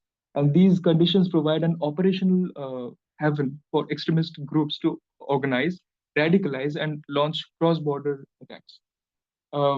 So terrorist networks are increasingly using failed and weakened states not just as hideouts but also as strategic bases for expanding their influence, and even like perpetuate their ideological beliefs. And they are also carrying out logistical support, training, and recruitment of young members. And as a matter of fact, around 60% of Africa's unemployed population is youth population, and Africa, when it comes to the youth demography, it is one of the leading continents in the entire world. So this has led to a rise in asymmetric warfare and regional destabilization. So talking about the hotspots of terror and instability, we do see that Lake Chad Basin, encompassing parts of Nigeria, Niger, Chad, and Cameroon, has become a significant battleground for leading terrorist groups like the Boko Haram and its outfits. Somalia, which is in the Horn of Africa, has become, has been plagued by prolonged civil conflict, and it remains a core base for Al-Shabaab, while Mali and Sudan continues to face militant insurgencies and governance crisis. These conflicts have triggered large-scale displacement, resulting in millions of refugees and internally displaced peoples and a severe toll on human lives. Okay, there is also this concept of new terrorism, which is very much relevant in the current context because we are witnessing an evolution when it comes to the terrorist activities, and like modern technology has been incorporated in this like in this spectrum, and use of information, use of media, use of cyber attacks have been. So next slide. Okay, sorry, I'm controlling. Yes, so youth, and this is a response to my third question. So Africa, as I've already said, is home to one of the youngest populations in the entire world, and like in conflict regions, this demographic dividend is turning into a vulnerability. The rise of terrorism violence directly threatens the aspirations, security, and future of millions of young Africans. And what are the key implications? So, radicalization and recruitment, firstly. The economies of most of these countries are shattered. and job opportunities are really less. The youth are very easily disillusioned, and they are recruited by these terrorist groups. And there is also this false sense of identity and belonging, often when it comes to these terrorist factions. Secondly, disruption and skill development. Tanuj, So request persistence. to wind up, sir. Yeah, okay, sure. So, okay, let me read out the points firstly. Okay. So, disruption of education and skill development. Thirdly, unemployment and economic despair and mental health crisis. That's very important. Okay. Let's look at the bigger picture. This is the conclusion and the way forward. So, of course, like terrorism doesn't just destabilize nations, it robs the continent of its future leaders, innovators, and builders.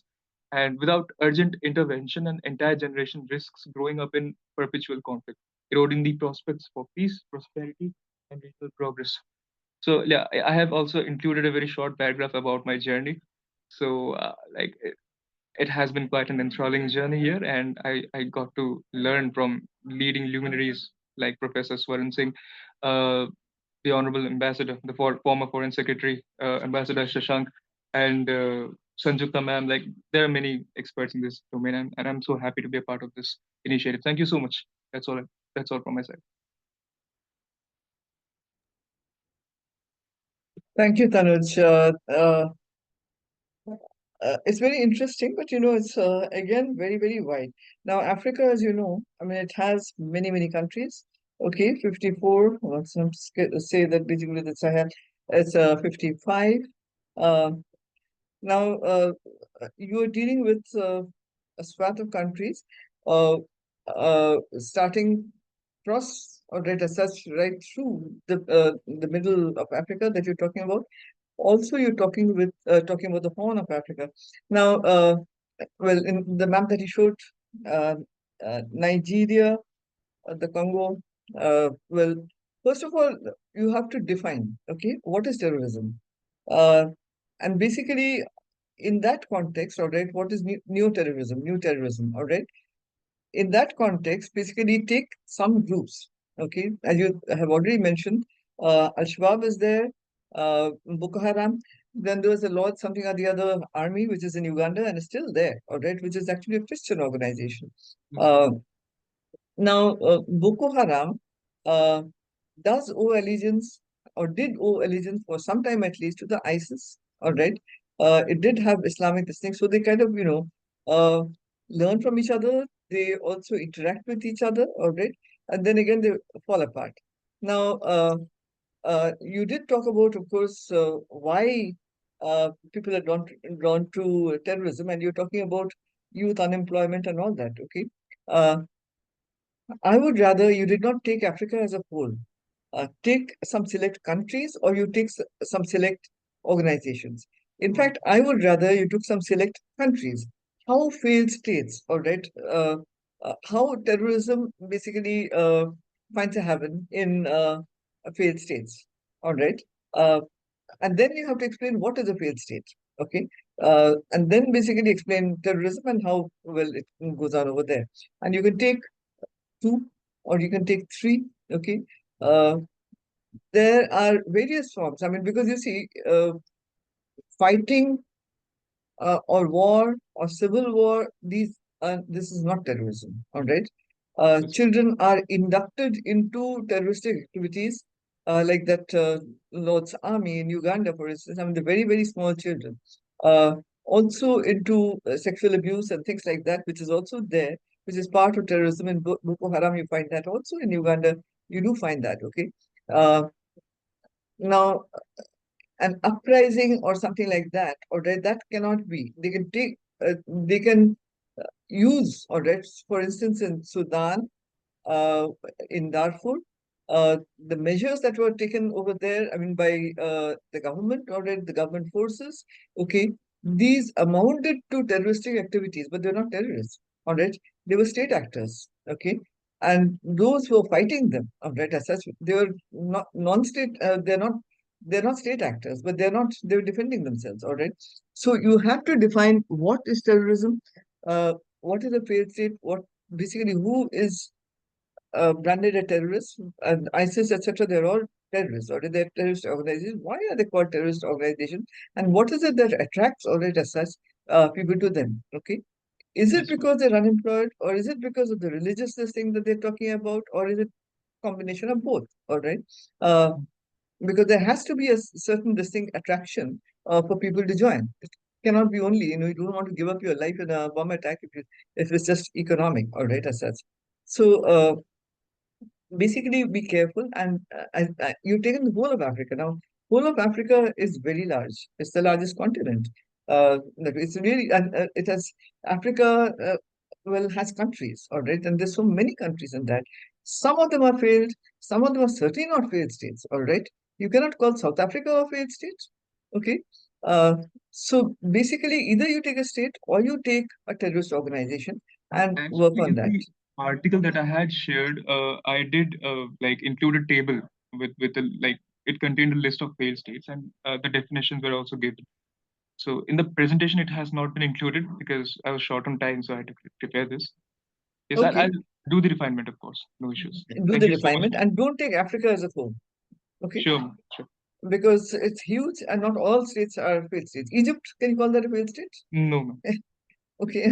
Well, there are many other states which you cannot call them failed Yes, states. ma'am. All right, certainly not. Some are very poor. All right, certainly, but they're not failed states. Okay. Yes, So you cannot. I mean, even Namibia, for that matter, or Botswana, these are not failed states. Okay. So basically, take uh, either failed states, and what you can you have to define what is a failed state, or you take terrorist organizations and where they flourish and why they flourish. All right. Okay. But specify which states you're taking or which organizations. Yes, Okay, ma'am. not Africa as a whole. Okay. Sure, sure. Thank you, ma'am. And the Africans would not like that if you take the whole of Africa. Got Okay. it. Yes, ma'am. Okay. Okay, right. Thank you. Thank you, Dhananji. We'll now proceed with the next presentation by Ananda Krishnanji. Okay. Am I audible? Yes, sir, you're audible.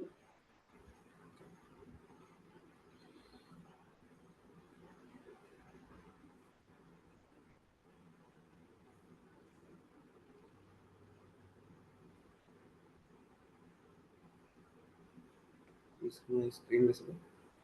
Yes, it's visible now. Okay, I'm really like to discuss about the topic ocean diplomacy. It's Okay, if I'm you could using these be a terms as little loud. sorry. Sir, if you could please be a little loud. Okay. I'm discussing about the ocean diplomacy. So I'm using this in ocean diplomacy as an umbrella term, and I also really like to explore the much more aspects of this term, like the ocean lives, protecting the ocean life, especially the trade and maritime boundaries and conflicts in the maritime boundaries, and conserving biodiversity and peaceful navigation and security. Like peaceful navigation and securities are really important in the trade, and I would like to mention some of the incidents happened in the recent times, like the cross-border terrorism, piracy attacks, which happened in the last year in Sudan, and Indian Navy had an operation there, and the recent incident happened in the Arabian Sea, like presence of drug cartels and capturing the 300 crore, 3,000 crore net worth of narcotic substances. These are all the parts I am including in these studies. Like these all are the hazards happening to the marine trade and systems. Like the most importantly, the piracy, and also there is a big problem to this is the unprecedented climatic changes, and which will lead to happening the all the storms and hurricanes happening in the most of these countries, and which will affecting our country in the places like Odisha, and most of the times it happens in the Bay of Bengal, and which is shifting to the Arabian Sea also.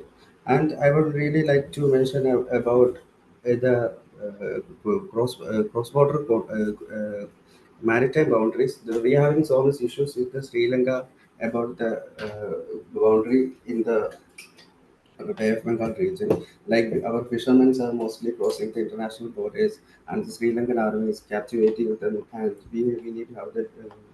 We need to have to be in talks with them recently, and having issues to be closed.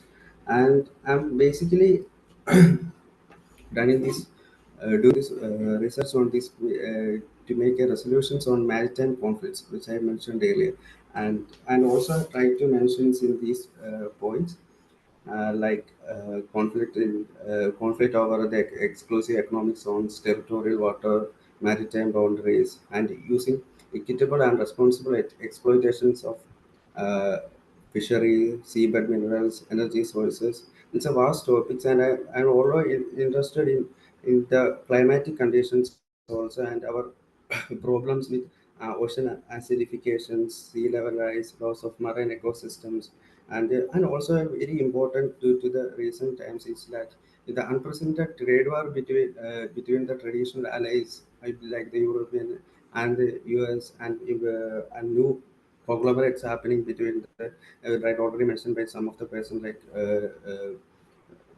China, Russia, and North Korea.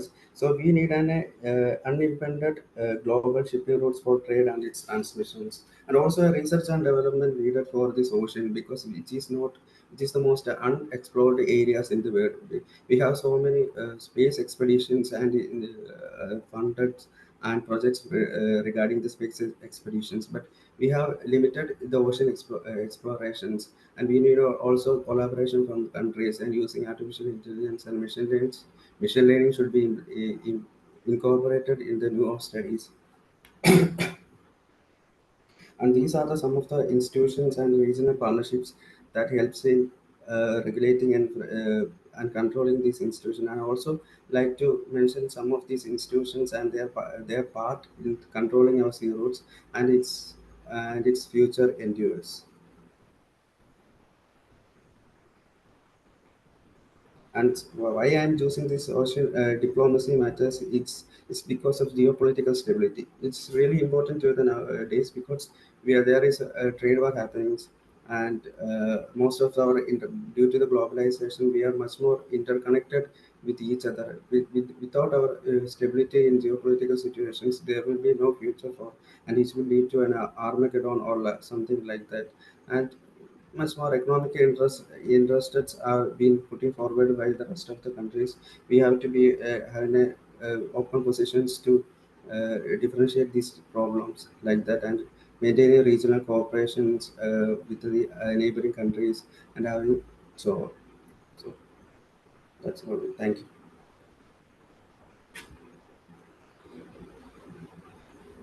Thank you, Anand Krishna. Uh, if I may make a comment, this is you need to focus your article a bit, right? Because you've talked about a lot of things, but the thoughts are all over the place, and uh, this is not okay for a research paper, all right?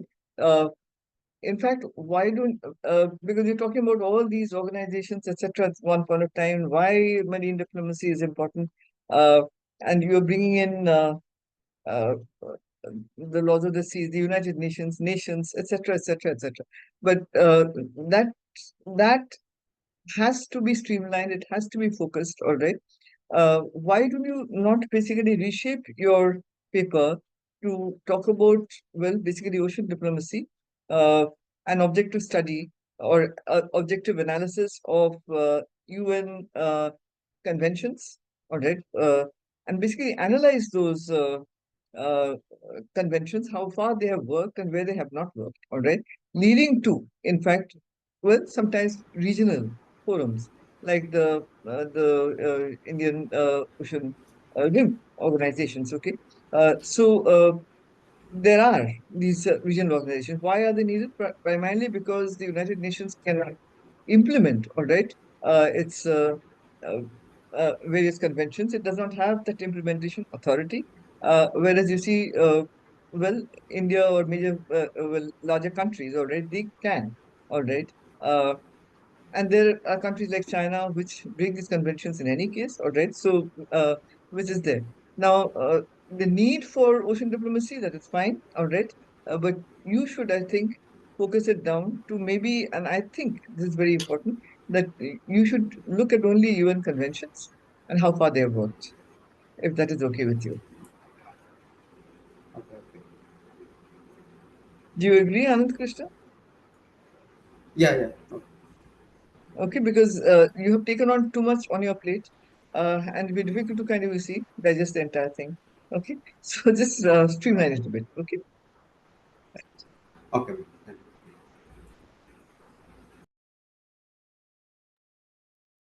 Thank you, Ananda Krishnanji. We'll now proceed with the next presentation by Pranavji.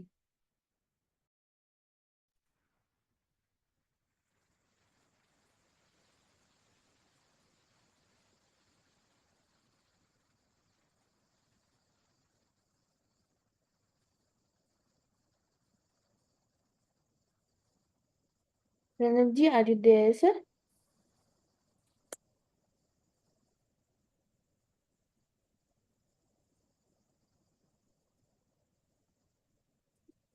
Yeah, I think you can. Oh, yeah, he's there. There's some mic issue, ma'am, I think.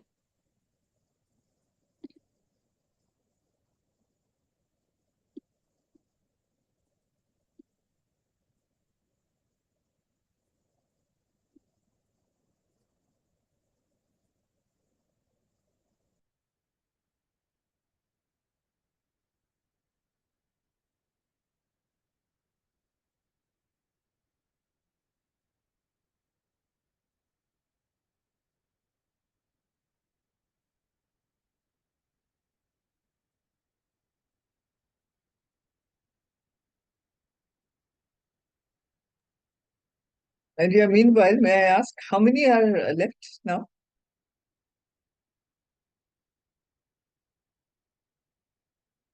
Around 11 people, ma'am. 11. Okay.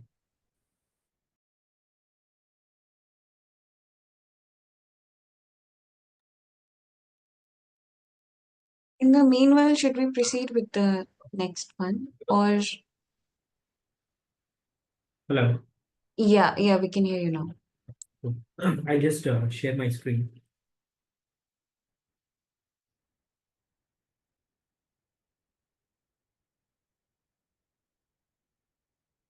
Is it visible? No, Not sir, yet.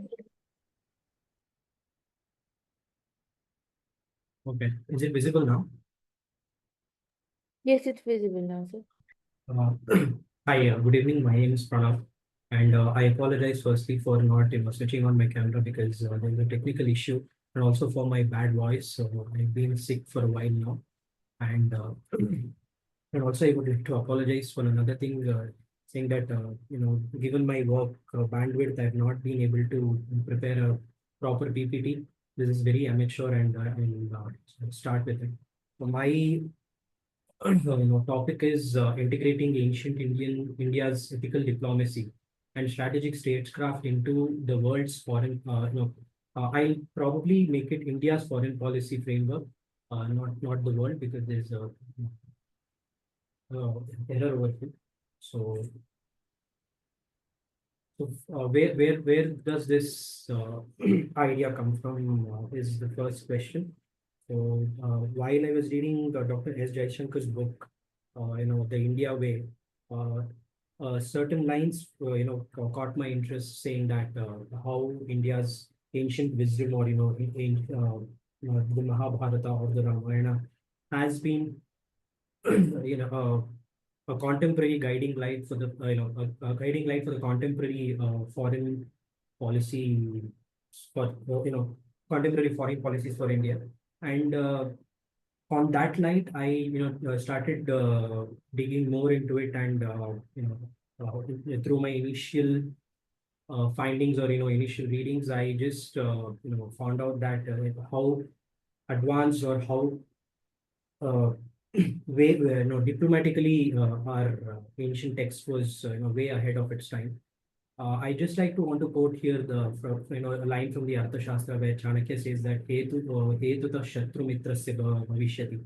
So it basically means that any nation would become allies of another with a specific intention or a motto, and eventually becomes a non-ally or an enemy for the same purpose. So if you take this point, you can just gauge that how Chanakya was thinking about international borders and foreign diplomacy, or how do we, or a nation cross-border aspects, if I have to put it that way. So from there, I actually also went on to look into some of the aspects from the Mahabharata, where we all know Sri Krishna. He goes into the Kauravas' courtroom, and he asks for the 5 villages to give it to the Pandavas, and later we all know what happened. So even that, it also interests me, saying that how diplomacy in that aspect, in negotiation and foreign diplomacy can be looked into from that aspect. And the research question which I basically want to address is, how can the diplomatic principles from the Mahabharata and basically from the ancient texts inform and development of a modern Indian foreign policy framework to address contemporary global and regional challenges. So you would be surprised to know that many of the answers for international relations questions that arise in day-to-day lives can be traced back to our ancient scriptures, where the detailed or elaborate answers, or sorry, detailed answers, or notes have been given. Sorry. So my basic understanding is, we can bring together this ancient knowledge and contemporary foreign diplomacy together. As Prime Minister Modi said, we are looking at the Viksit Bharat to 2047, and we are taking inspiration from our ancient ages, and we are looking for a 1,000-year, for a 1,000-year future. So in that aspect, I think it becomes very important. Moving forward, so what I found out was that, as I mentioned, Krishna's peace mission, as a model for righteous negotiation, how he went into there, and when there was ruckus created by the Kauravas, and how he managed to come back there and started the war, and eventually he did all the things in his periphery to stop the war, or uh, to bring all of them to an amicable ground, or to make them at least agree to something that's acceptable to everybody. And I have to say, Chanakya's Rajamandala. So it's like, how do you be with your neighbors? He says that, how are you keeping your neighbors is like how, I mean, the way you keep your neighbors, or is the way that the state will, I mean, the entire country is based upon that. So yeah, that's it. And my goal will be probably blend Mahabharata's ethics and Arthashastra strategy for a modern Indian foreign policy model. I've started reading various scriptures, like from the Arthashastra. I was just reading a book called Relevance of Kautilya for Today by Dr. K.S. Naranacharya.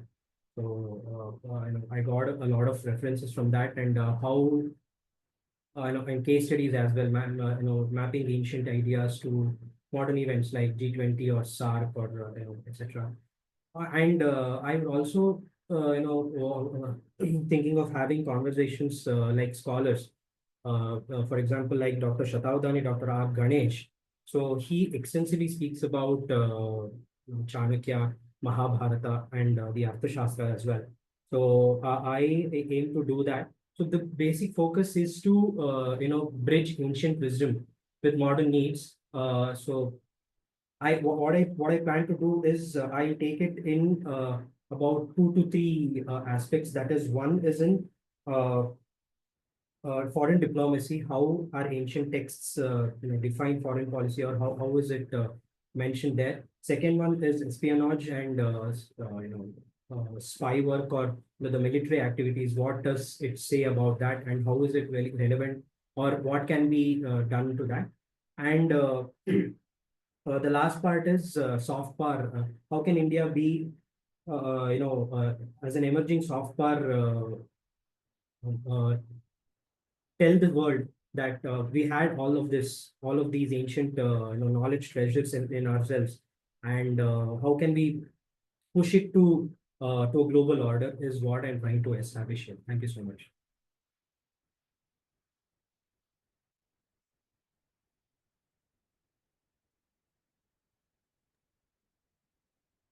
Thank you, Pranav.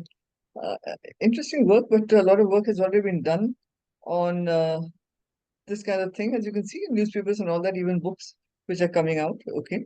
What I want you to understand is the difference between diplomacy and foreign policy. Now, in your title, of course, you yourself said that the words foreign policy, I mean, there's no such thing as a words foreign policy. You're going to change it to India's foreign policy framework. Now, also basically, diplomacy and strategic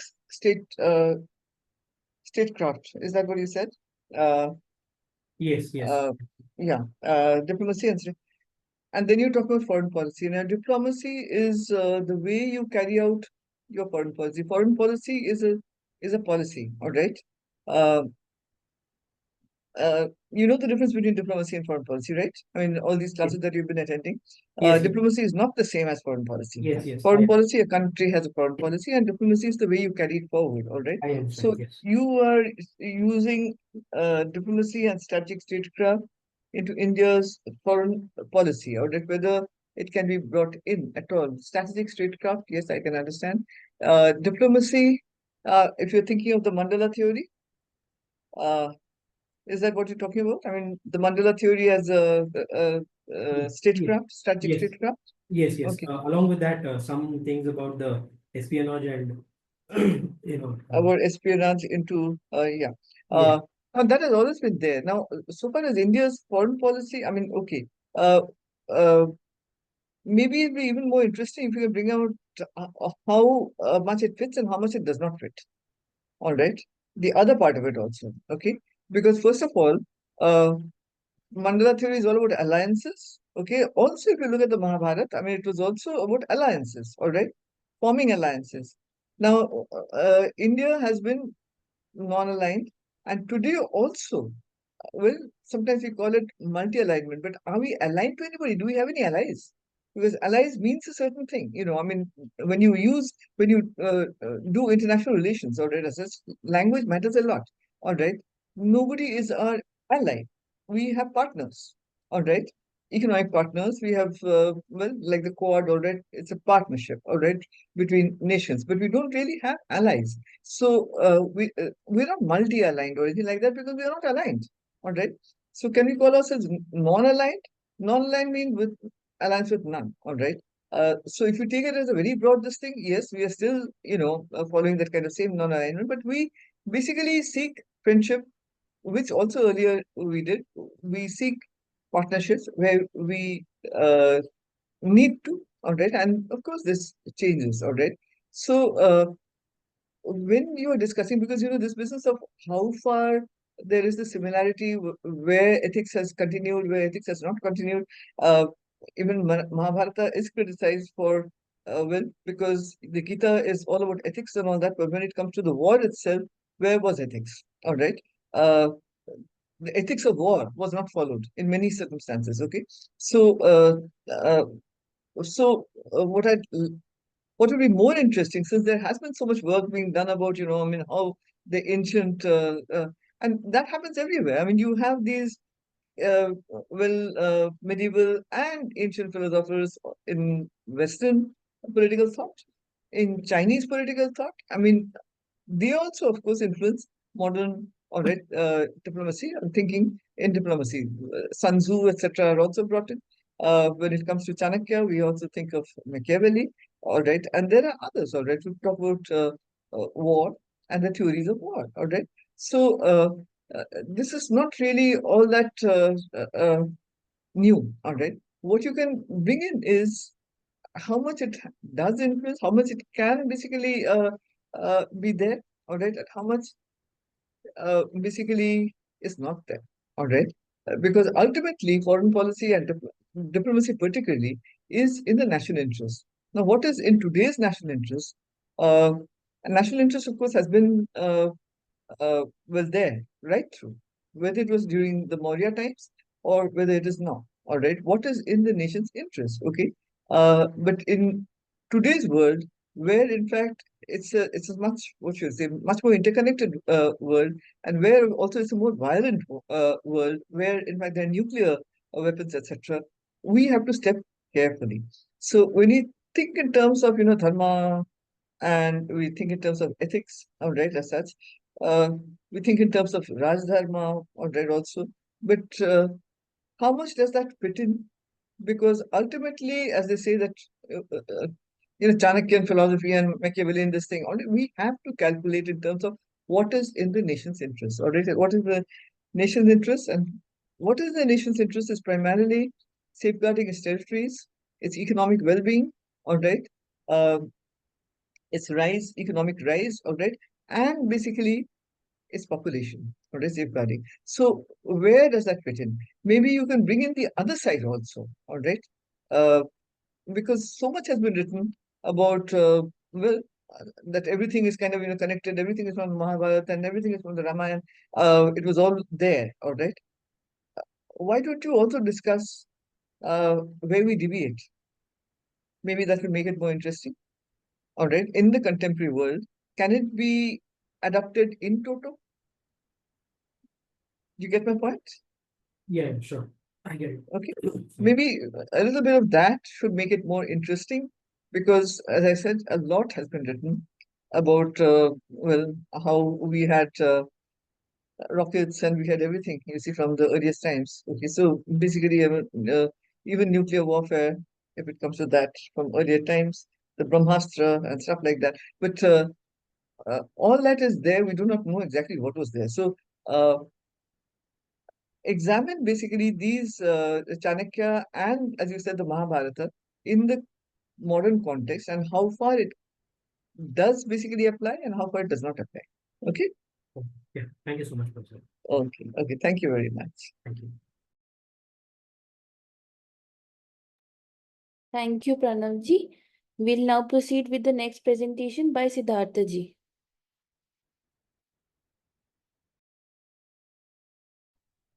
Good evening. Am I audible? Yes, sir, you're audible. Yes, just give me a moment to pull up my presentation.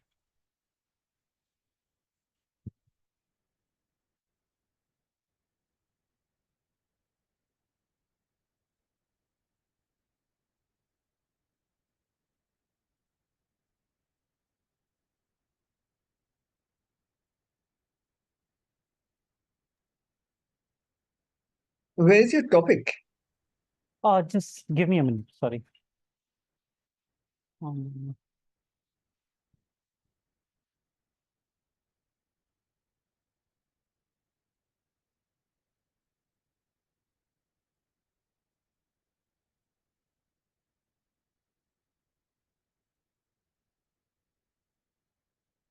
Yes.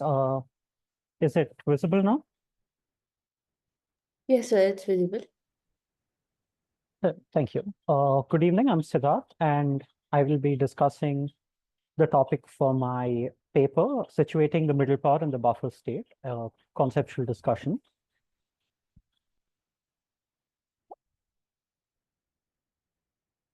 I'm sorry, I seem to have lost my presentation. Is it moving?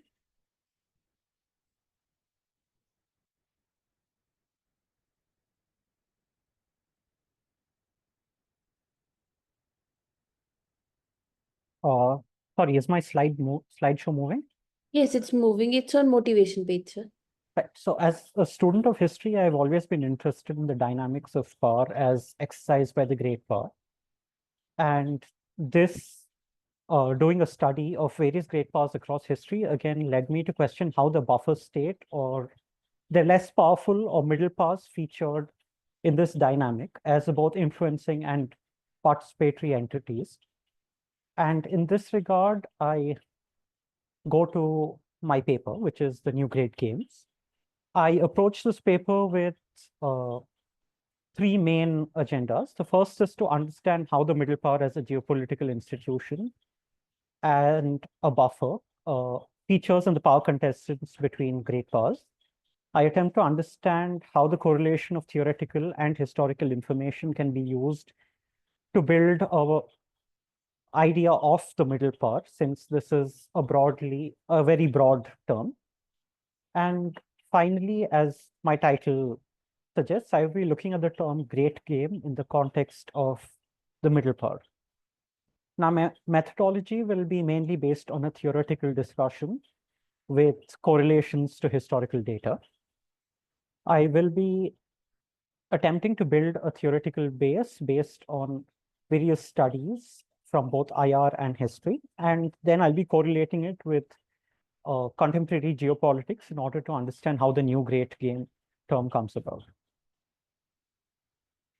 And my preliminary theoretical observations are as follows. So the idea of the great power is has a much more apparent definition, which is any state, empires, nations, such who are able to distinguish themselves from their contemporaries within a defined shared space by virtue of several factors: economic, military, technological, political, etc., which allows them to exert a much greater degree of influence and enforce their will over actors with competing interests. And the relationship between the great and middle power comes up in this sense. While the middle power is mainly defined in terms of the great power, seeing how its regional interests align with that of the great power. Because while the middle power may not be as powerful as the great power in the terms of several factors, it still has enough influence that the great power considers it a potential partner or ally in various definitions of the term. And this can again find discussion in several theories, where you have the idea of the core and the heartland, which can be correlated with the idea of the greater power, and with that of the peripheral zone, which again looks at the middle power, the peripheral zone existing between various great powers and thus being influenced by relations between them. And the idea that the great powers, because of certain factors, are more distinguished than others, also means that direct conflicts between these would have much greater costs for both great powers, which is where the middle power comes in as a sort of buffer, where the great power is able to exercise its influence by providing infrastructural aid of different varieties to the middle power, and using this as a buffer to act against the depredations of other great powers. At the same time, because of the importance of the middle power in such a relationship, and while the middle power also derives the security provided by a particular great power, it may be targeted by a rival great power in seeking to damage the infrastructural investments of another one. And this, again, may or may not play to the relative advantage of a great power, as it leads to a cyclical relationship of the middle power requiring more security from the great power, and the great power using the middle power as a ground for its own spreading its sphere of influence. And this brings me to the case study of the great games. The first one, as the term suggests, was looked at as more of a game compared to a direct confrontation between two great powers, in this case, colonial Britain and Russia. And as they attempted to build buffer states in the Central Asian Khanates through mainly providing infrastructural support, both in terms of economics and military technology or aid, while since these two powers did not meet directly in battle, they aimed to perpetuate these aims through the various middle powers trying to cultivate allies in these areas.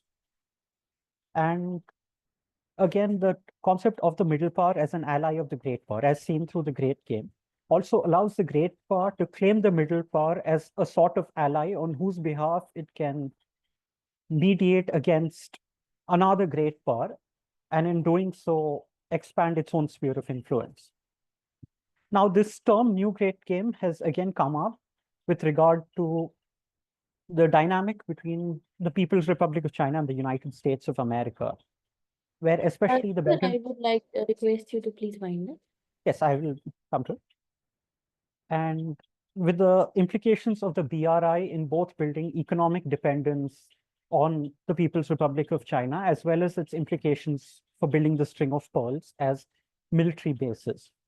And in this regard, looking at both the US's responses to this purported threat, as well as claims that its international engagements are shrinking, and seeing how Chinese claims of a more inclusive society would feature in looking at great and middle power relationships with regard to the two powers of the time. And I include some of my select references. With this, it brings me to the conclusion of my discussion. I realize that this may be a slightly broad topic, so I welcome any recommendations regarding how I might be able to further recommend this. Thank you very much. Thank you, Siddharth. It's interesting, and actually it's very clear from your presentation that you are a history student with a background of history. The great game, you've spent a lot of time on that. Now, what you must understand is that since then, things have changed. Terminology is changing even today. Now, we do not talk about great powers. There are major powers, there are minor powers, there are, of course, emerging powers, all right? So when you talk about middle powers and buffer states, now you were thinking in terms of buffer states as Afghanistan and even, well, Siam, and there are other states like that which were buffer states and elected as buffer states primarily because the great powers were playing the great game in different parts and they wanted a buffer between these, all right? So that they didn't really clash openly. Now, so basically, I mean, those concepts are very much there. And what you can do is shorten the introduction because you've spent a lot of time on the great game and about great powers and middle powers and buffer states. Okay, that can be made concise to the theoretical, I mean, bringing forth the theory, all right, as such of great powers and the 19th century well scenario, all right, as such of the great game. And then you come to the new great game, all right, where of course we do not talk about great powers and middle powers and buffer states. Okay, in fact, well, there's a huge ocean between the US and China. So the question of buffer states, all right, well, it's not the same as such. Okay, you could call basically Ukraine as a buffer state, but even that is not. I mean, the Europeans think of Ukraine as a buffer between them and Russia, all right? And Russia, the problem is if it joins the NATO, then NATO is right on its borders. But in the context of US-China, well, what would you call a buffer state? So basically, a bit of rethinking is required, and you have to develop the concept of the new great game more and pay less attention to the old great game. All right, where in fact it's top heavy that way because you spend more time on the historical aspects. But less on the current aspect.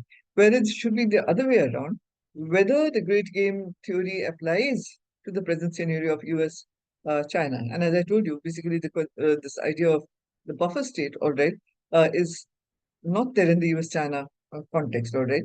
And so far as middle powers, it's a major power, and it's because it's no longer a superpower, it's a major power, all right. And China is going to be a major power soon, all right, but it's still called emerging, all right. So between them, and as I said, there's an ocean between them, which is the buffer, okay. Uh, they're both seeking influence in the Indo-Pacific, all right. Uh, and that is what you should be discussing a bit more, Siddharth, because, uh, well, it's more, you should be developing the contemporary more than what has happened before. Is that okay with you? Yes, ma'am. Actually, one of my objectives, I don't think I'd delved in it too deeply, was to actually see how the concept of the middle power, since literature gives it a rather amorphous shape as to neither here nor there, but defined mainly in terms of the great power, to see how the idea of a middle power could be defined in terms of the 20th century. Because again, a middle power, as literature suggests, again evolves with the scope of the so-called great power, from border territory to an international space regarding the sphere of influence of the great power. So in that sense, I will be focusing on the US-China dynamic in seeing how the new great game has evolved. But I'm also trying to see how the idea of the middle power itself can be both defined and redefined in this context. Okay, so it's going to be more ideational in the first part, and then you are going to take that as a kind of focus study. Yes, ma'am. I hope to US. build a theoretical base and then use it to build the geopolitical context. Okay, but be careful, as I said, with the terminology, because the terminology has changed quite a bit and is changing all the time, all right? Minor power is something like 1 or 2 or something like that, all right, in the ocean. Now, it's no longer the less developed countries, okay? But basically a small state which is not really important. The less developed countries remain the less developed countries, and these are in Africa to a large extent. So when you are using middle power or even buffer states, okay? Now, what is a buffer state? It's very clear in the 19th century. What was a buffer state, okay? Even in the 20th century, I should say it was quite clear, okay? But today, in fact, the concept of buffer state acting as a buffer between two major powers or emerging power and a major power, that really doesn't hold good. So theoretically, please develop it. See how much it basically fits in to contemporary situations, how much it does not. All right. Develop a theoretical base and then go on to the China, US, and whether it basically fits into your theoretical conceptualization. It will be interesting, I'm sure. Thank you. I will, ma'am. Thank you for your recommendation. Okay, thanks. Thank you, Siddhartha ji. We'll now proceed with the next presentation by Subharno ji. Thank you so much. Am I audible? Yes, sir, you're Am I audible. audible? Yes, all right, all right. Let me share the screen quickly.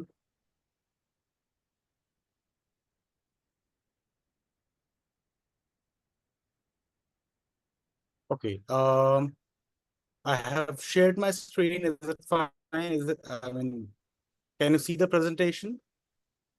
Yes, sir. Yes, a quick yes. Thank you so much. Thank you so much. Okay.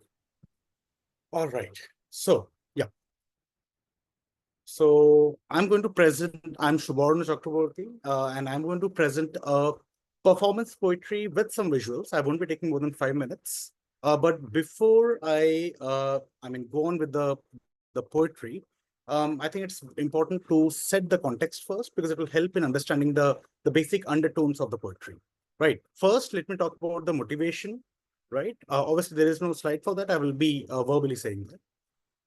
There are three possible motivations for me. The first thing was, like I read an article in MIT Technology Review. It was on data colonialism, that how the AI giants has been using by doing all sorts of surveillance on countries like Venezuela and like Colombia, and they're trying to get more and more data for their own benefits. That was the first thing.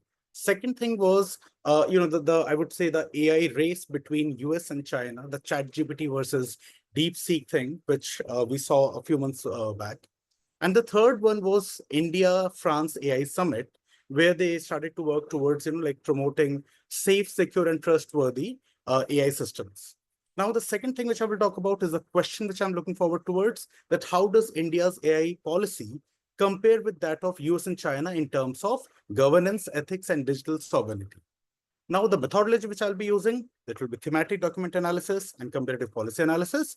For the time being, through my basic general readings, I'm trying to focus on 4 basic dimensions. They are strategic vision, ethics, data governance, and international engagement. Now, I'm going to start the poetry thing over here.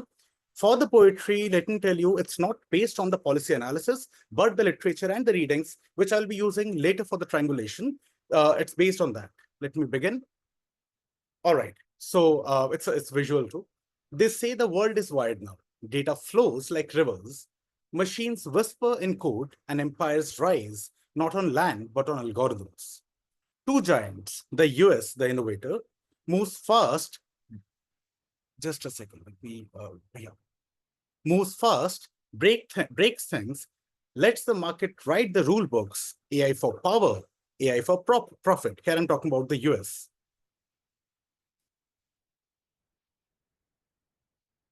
Yeah. Then comes China. The architect builds walls of steel, networks of control, AI for order, AI for the state. Now the China is more it's highly it's a controlled one. I mean, and for now comes the India, and then there's India, not a giant in the usual sense, but something more complex, more human, more chaotic, more possibilities. So sorry, I'm just facing a little issue in changing the slide. Just a second. I just hope. Okay. The skills, the performance, and the poetry too. Yeah, here it is. Thank you. Yeah.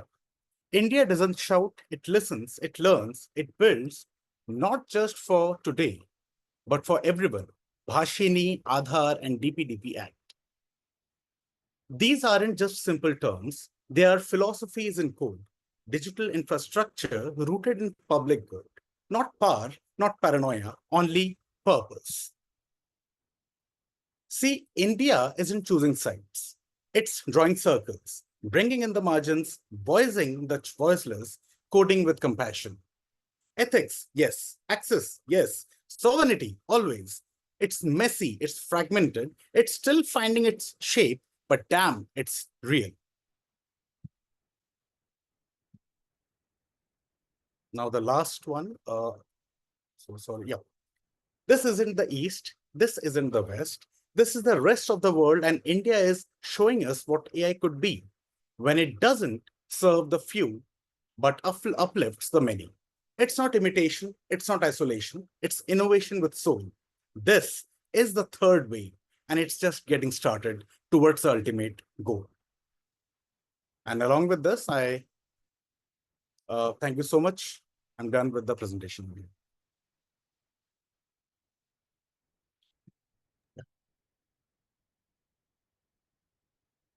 Thank you, Shubarno. That was a very interesting way of basically telling us what you are working on, and the poem should be there in whatever that you write or write as such, so it should be included.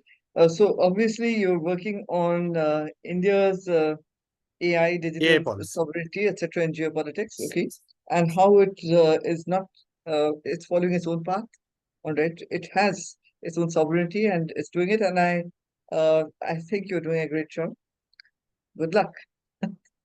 I'm not going to comment because I think it's very innovative the way you put it itself, all right. I don't know exactly what methodology you're going to use. Well, I've got all your conclusions from that, but what are your research questions? Well, ma'am, the research question for me here is just a comparative policy analysis, that how does India's AI policy compare with that of US and China in terms of governance, ethics, and digital sovereignty? Now, earlier I was thinking that if I can include things like how much AI investments trends have done, basically to come up with a causal question. But then I felt that I don't know whether I will be able to create that causal question or not. I'm still thinking about it, honestly. But for the time being, the first step which I would be taking is a simple comparative policy analysis. I've picked up 6 policies, like 2 for India, 2 for China, 2 for US, and trying to come up with what are the possible variables and factors and the commonalities between all of them. And through that, if I can get something, because of then I will be moving ahead. So for the time being, it's just one question for me, and it's simple. How does India's AI policy compares with that of China and US in different terms? Okay, do we have an AI policy? Yeah. I Is mean, it see, such? India AI mission. I mean, although it's, I Right. don't know whether it's India AI mission is there, DPDPA Act is there, but still, I think in last year December or this year January, there has been some rule by the help of which they're going to implement that. Right. So India AI mission is the only thing which we have in front of us, right? The mission, right? Okay, the AI mission. Yes, ma'am. Yes, ma'am. And digital policy with all cyber security, etc. All that is there. But in fact, none of these countries really have that kind of a policy. When you talk about a policy, of course, it's a framework, all right, It's a which framework, is yes, not yes, there, yes. and not US, not China, not India. I mean, because it's too much in the private sector that it's developing, all right. Maybe later on, we can all have a policy, or there can be a UN convention on, well, how much to allow or anything like that. But yes, I think you're going in the right direction. It's good.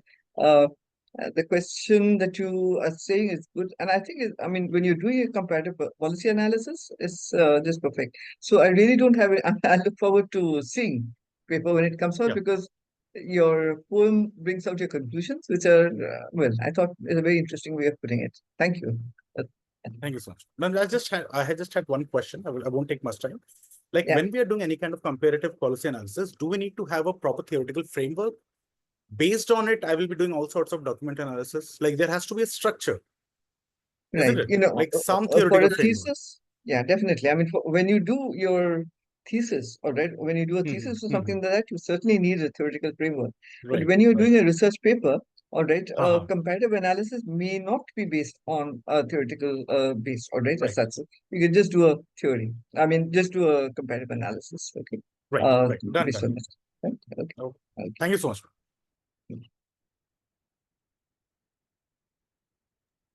Thank you, Subarnaji. We'll now proceed with the next presentation by Avneet Kaurji.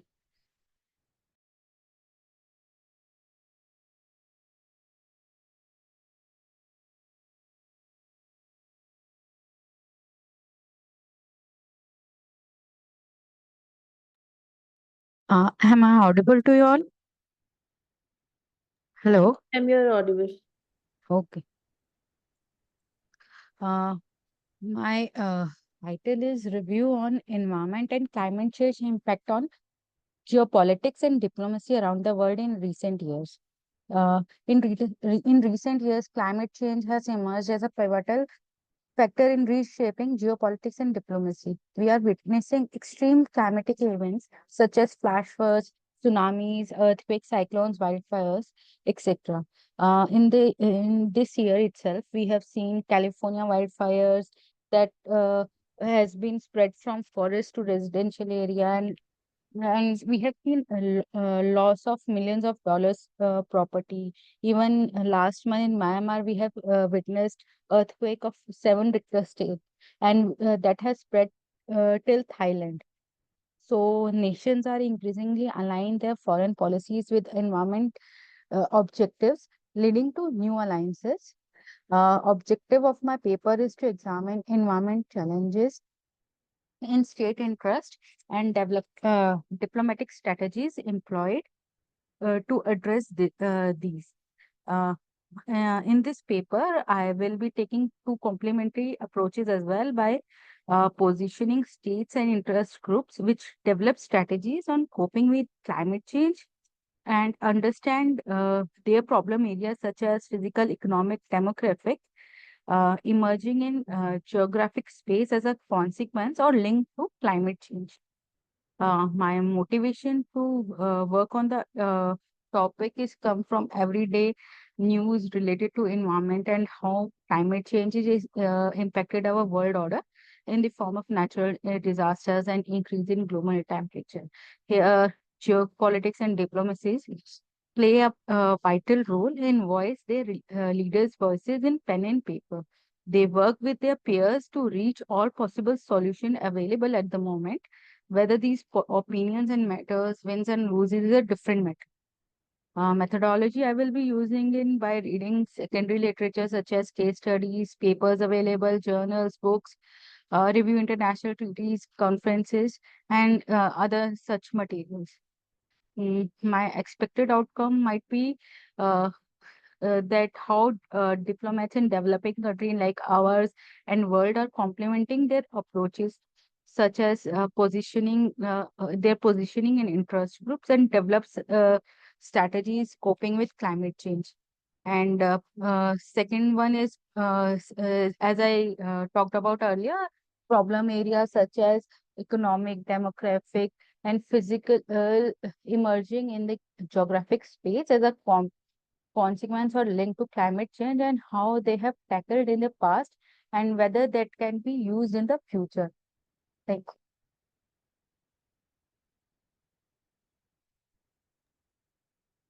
you. Avneet, thank you very much. But it's good that you're thinking of climate change and environmental diplomacy. Yes, ma'am. But it is very broad, what you're talking about, Okay. because you're talking about global. Yes. It'd be better if you kind of focused on a country, all right, Okay. and Okay. that country's diplomacy, and well, basically how climate change and environmental laws, etc., are being well implemented. Okay, um, Okay. maybe you can choose India, where of course it is available, but maybe an island nation would be even better. Like Maldives, all right, All right. uh, All right.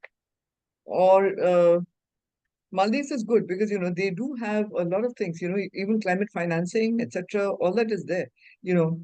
Gender financing for climate change. All right, that is basically women are being brought in. So, and this material is available on the internet. You could focus on that. Environmental diplomacy and climate change. A case study of, well, whatever country that you wish to do. Okay. Sure, ma'am. Uh, Sure. yeah, because you see, Maldives, for instance, alright, there is this fear that some parts of it will be underwater in the Okay. future. Okay, so basically, they are taking, taking it very seriously, and there are uh, actions, all right, which are Okay. they're trying to do. Okay, so basically, go into first the UN, uh, the SDGs, all right, and Hmm. other, all right, environmental things, and see how these are being implemented in one case study, right? Sure, ma'am. I Okay. will do it. I will follow your suggestions and look into it. Right, because otherwise, what you have talked about is, it's too vast, all right, and it's not focused. So Okay, basically, ma'am. focus on something, okay? Right? Sure, ma'am. Sure. Thank you, Avneet. Thank you. Okay. Thank you, ma'am. Ma'am, would you like to add something? Yeah, thank you very much, Ria, and thank you, Professor Bhattacharya, for your comments. I agree to, I fully concur with Professor Bhattacharya's comments.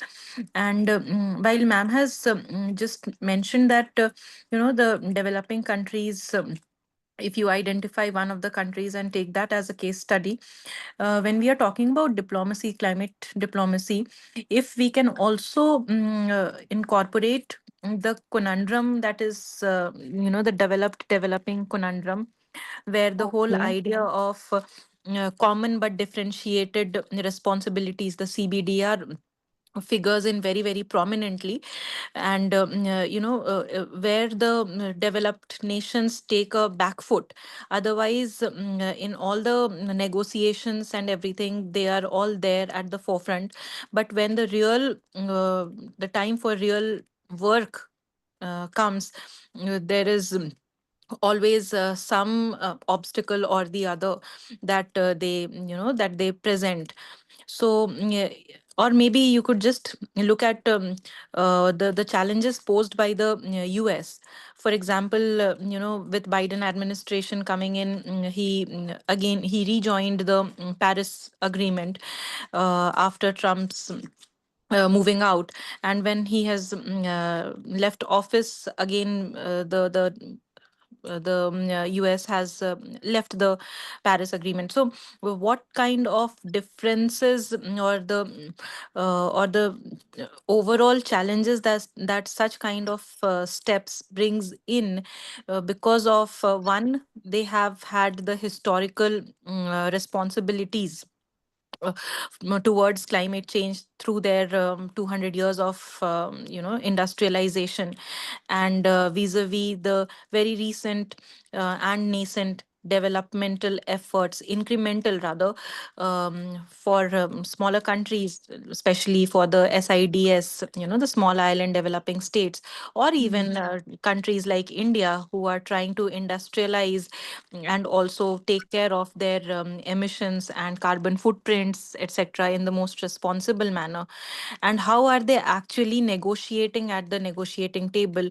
You could see some of the UNFCCC, the COP summits over the past few years, maybe a comparative assessment.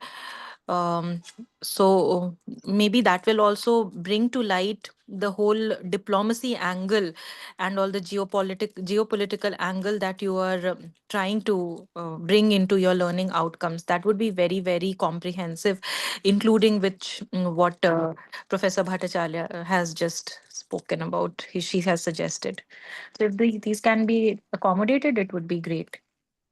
Sure, ma'am. I tried to put up both of your suggestions in my paper and bring out something comprehensive that can come up for the paper. Yes, certainly, certainly. Please get in touch in case you would need more, Sure, suggestions. Feedback. Thank sure, ma'am. I will. you. Thank you, ma'am. Thank you, Avneet. We'll now proceed with the next presentation by Aditya Saraj. Good evening. Am I audible? Yes, you're audible, sir. Understand.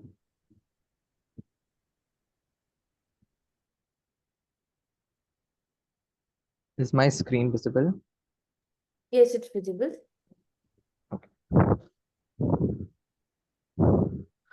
Good evening. So my research essay topic is tourism in India, a diplomatic soft power tool, and its role in sustainable development in India. For India, tourism serves as a platform to reach out to and maintain cordial relations with foreign countries.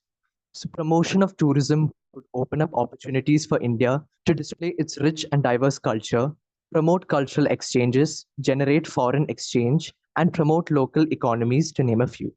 So my main aim is to explore the role of tourism as a strategic soft power tool in India and evaluate how sustainable tourism practices can enhance the country's global image and diplomatic influence.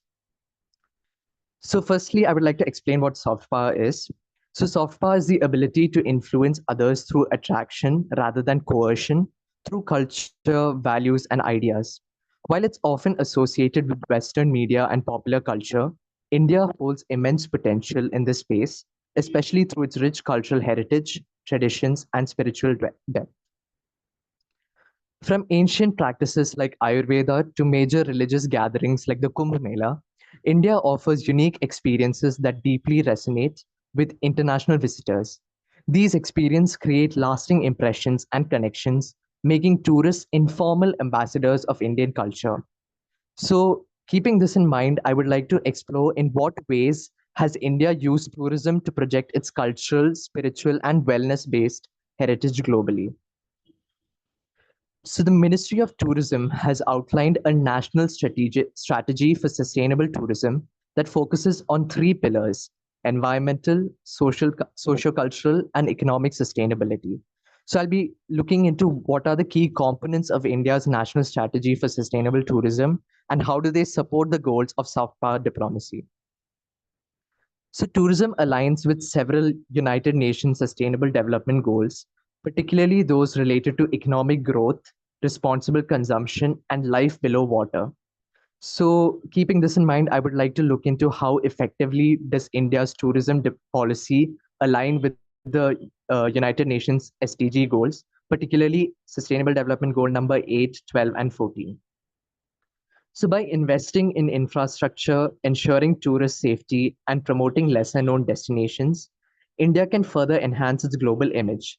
So I would like to look into what role does responsible tourism play in strengthening India's soft power narrative on the global stage. So through this research, I aim to develop a deeper understanding of how tourism functions as a tool of soft power particularly in the Indian context. I hope to shed light on how India's cultural assets, wellness practices, and religious traditions contribute to its international image.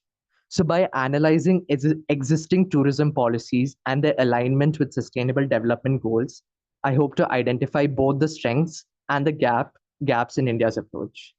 Thank you.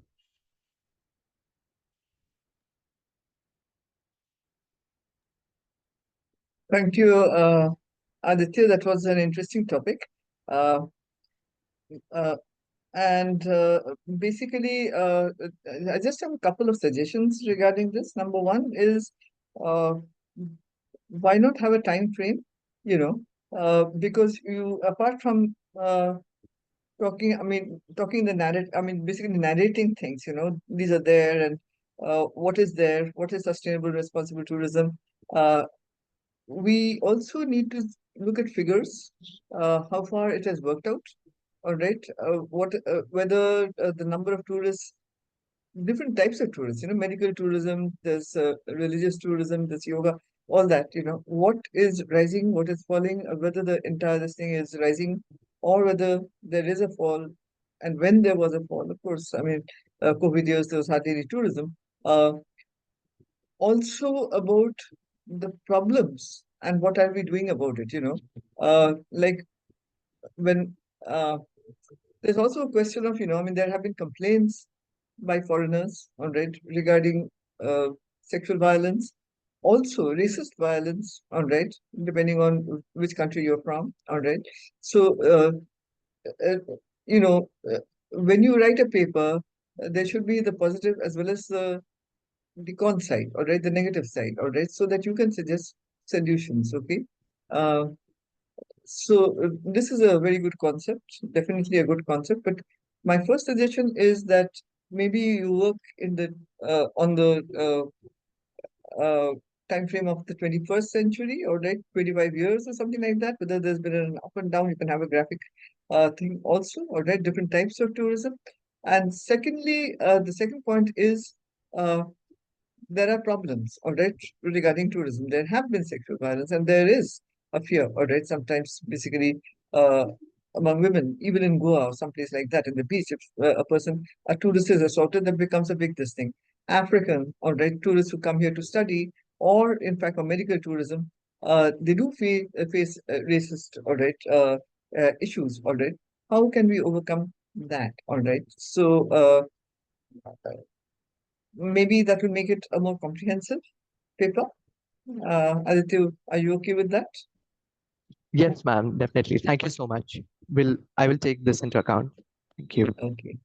Thank you, Aditya. And Ria, how many more do we have?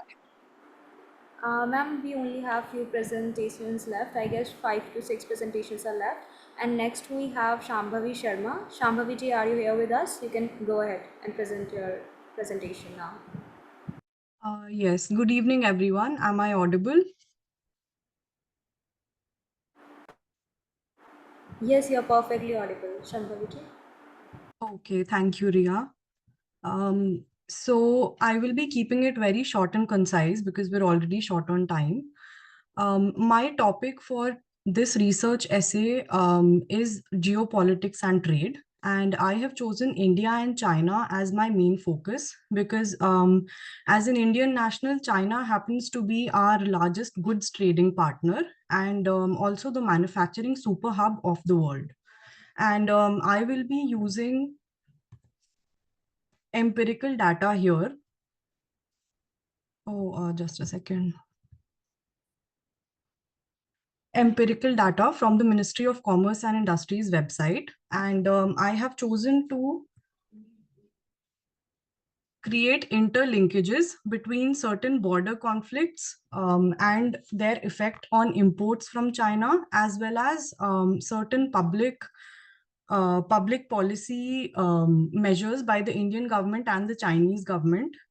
I have not included those here because I had to keep it short, as well as certain diplomatic maneuvers by Prime Minister Modi and Chinese Premier Xi Jinping, And I will be basically determining how certain factors such as these, because I've seen multiple research papers that have analyzed China and India trade, as well as many papers that talk about geopolitics and border conflicts, as well as other issues that I mentioned. But none of them actually are working on an actual numerical formula, or maybe a sort of prediction for Indian businesses and entrepreneurs to go by when there are these conflicts happening in the geopolitical sphere.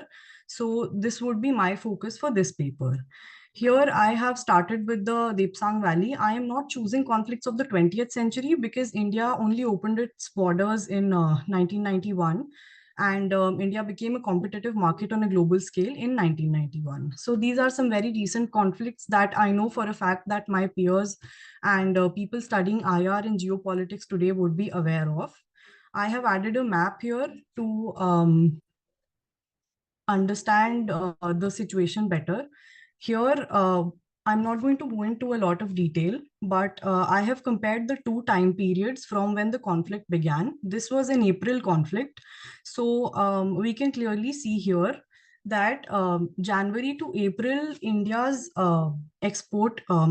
Chinese imports fell from this certain number to 154,000 USD.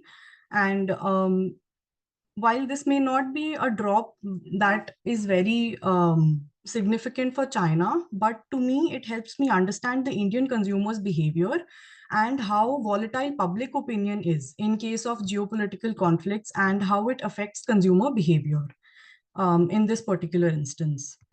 In this other instance that I chose of September 2014, this is actually an exception, and I genuinely enjoyed researching about this in detail, irrespective of the conflict here, because President Xi Jinping, the Chinese premier, he visited India after 60 years. This was almost a big historic visit by him, and he was personally escorted by Prime Minister Modi everywhere. There were talks of trade and other such agreements. They were all I think mentioned in the news, but there is not exact information about how they affected imports as such. But here, even though there was a conflict going on the LAC, and the president was in India, we could see that it actually led to an increase in imports. This could be related to public diplomacy. I will not be speculating a lot about that, but there is a lot of nuance here. Ma'am, I'm planning to maybe include a graph in my research paper if I'm allowed to there. And that would be showing this particular exception in detail. After this, I chose a 2015 conflict again along LAC. Here also, as expected, there was a decline in imports because as soon as news hits social media, everybody is on social media these days. There is a strong call for Make in India, vocal for local, etc. And we see that while public opinion can be manipulated by social media and news articles, but we also have to understand that these national moves affect the average consumer more than we have studied in detail. So again, as expected, there was a drop in imports. I have chosen this very immediate period of 4 months in each case, because if I choose an entire financial year, then the trade of India and China has always been steadily increasing. So that would sort of nullify the topic of my research. I have chosen small time periods, 4 months before the conflict began and 4 months after the conflict, and how it is affected in monetary terms, absolute monetary terms here.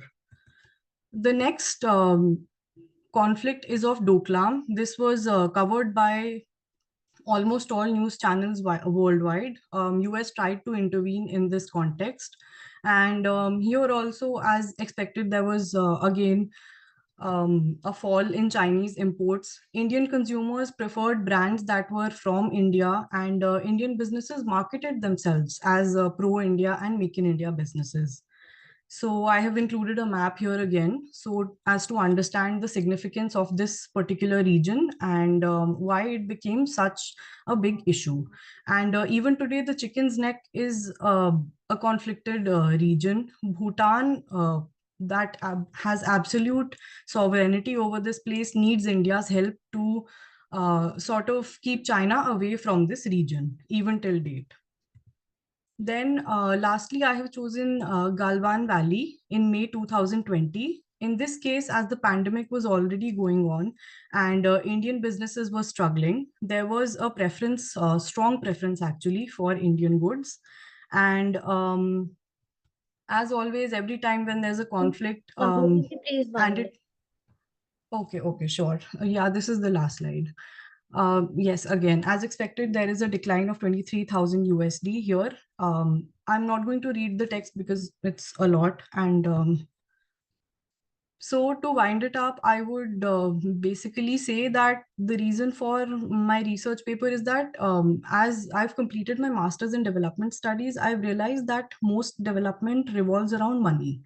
And money, trade, imports and exports are something that are not just I would say a result of economic policy or say ease of business in a particular country, but also how a consumer behaves. So this is an intersection of economics, a little bit of business studies, and geopolitics. My sources have been mainly the Ministry of Commerce and Industries website, because I'm focusing on empirical data and I don't want it to, I didn't want any discrepancies. I also went to OECD's website, and there's this one particular journal that I followed for the exact time period of conflicts. And there are others as well, but I have not included them in this PPT because then it would be really long. So yes, that's about it from my side. And I'm open to suggestions and comments. Thank you, Shambhavi. It was very interesting, and especially if you do an empirical analysis of these four incidents and its impact, geopolitics, the impact of geopolitics on geoeconomics. Now, this is one suggestion which would probably make it more interesting because it has bounced back. All right, trade. There's just one incident where you said that it really did not decrease, but the others there was a decrease, but then it bounced back again. All right. So how long did it take every time? All right, for trade to bounce back and increase even more. All right. Uh, so maybe if you can look at those figures also and bring them in. I mean, you can certainly use graphs, I'm sure. All right. So that will be interesting for us to know that, well, it has a temporary impact, right, geopolitical incidents on economics, on geoeconomics, but it's temporary, right? So can you Yes, do ma'am, that? exactly. Yeah. Sure, ma'am. That was exactly my point. That I've just chosen 4 months before the conflict and 4 months after, because, like you said, temporary conflicts plus public opinion is very easy to sway. So if we Absolutely. take a longer time period, then we would not see any major difference. Right. So maybe if you could give those figures also, this will make it even more interesting. Yeah. Sure, ma'am. I will include those. Thank you. Thank you so much. Simi ma'am, would you like to add something? No, I'll pass. Sure. So we'll move, thank you, Sambhaviji, and we'll move to the next presentation by J. Jude Amlaji. Ma'am, can you hear me? Yes, you're audible.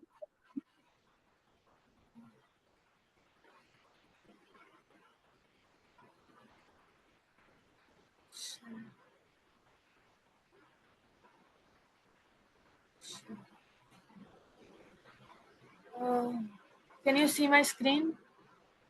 Yes, it's visible.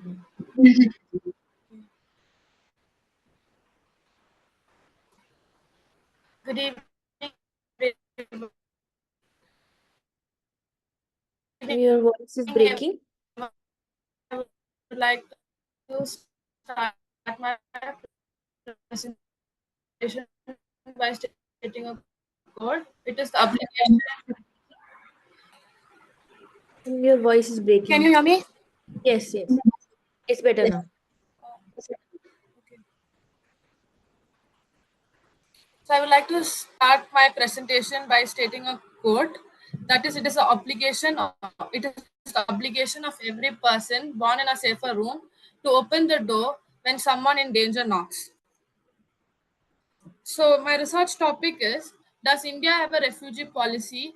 A study of the legal aspects of India's treatment of select groups of refugees. So I chose this topic because during calamities and during this period, there are a lot of people who are not feeling safe in their own mother country, and they are planning to shift to another country. They are able to legally move to another country or a new country, but those who are underprivileged and those who are mostly are not able to move across these, so they decide to illegally migrate by crossing borders. These are my research questions. As a law student, I have only focused on the legal aspects of it. So my first question is relevance of Article 51C of CY. Basically, Article 51C talks about India should follow international law and treaty when dealing with organized people, which India is not doing because it is not compelling with UNHCR's thing where they say that every person, every organized people should have been given the right to live in a particular place in a peaceful life. And relevance of Article 21 of CYA, which talks about the right for life in India for any person who is in this land. Interpretation of Section 51C of Citizenship Amendment Act, which talks about granting citizenship, which talks about basically granting citizenship to a person born in India or to a foreigner. And implementation of Citizenship Amendment Act 2019, which talks about granting citizenship to illegal migrants, but it does not tell anything about granting citizenship to Muslims and Sri Lankan Tamils. So methodology is I've referred to books, and as my primary data, I've used the international organizations report, and I have conducted, and not I have not conducted, but I have reviewed case studies, which I will be which I'll be writing in detail in my research paper. And the importance of my research is basically it talks about the challenges that people who are migrating to India face, illegally migrating to India face, and their cities, and they're not able to get, and they're not being granted studying, and not proper health issues, conditions they are having. So that is the importance of this research. And my preliminary findings is that even though India has to follow UNHCR's report, it is not following UNHCR report by not allowing all the refugees to have a home in India. And I would also say that its lack of refugee laws or particular refugee laws in India is lacking. And thank you. And if there's any feedback. Thank you, Jude. You are a law student, so you should be quite aware that India has not signed the Refugee Convention or its protocol or any of these. So it is not bound to follow. There's the difference between international law and national law. Now, international law is incorporated into national law to make it this thing, but we have not signed the convention at all. So it's not there. So India does not have a refugee policy, which makes it free actually to open its doors or close its doors when it's necessary. So politics is very much involved. When you look at basically the Tibetan refugees, all right, how they were given refuge. When you look at 1971, the rush from Bangladesh, all right, there was very much politics involved. The borders were open; they were allowed to enter.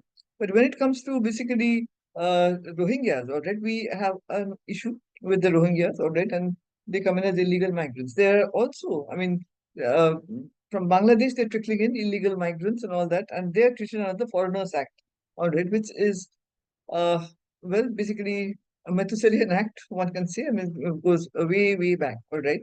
They should amend that, all right.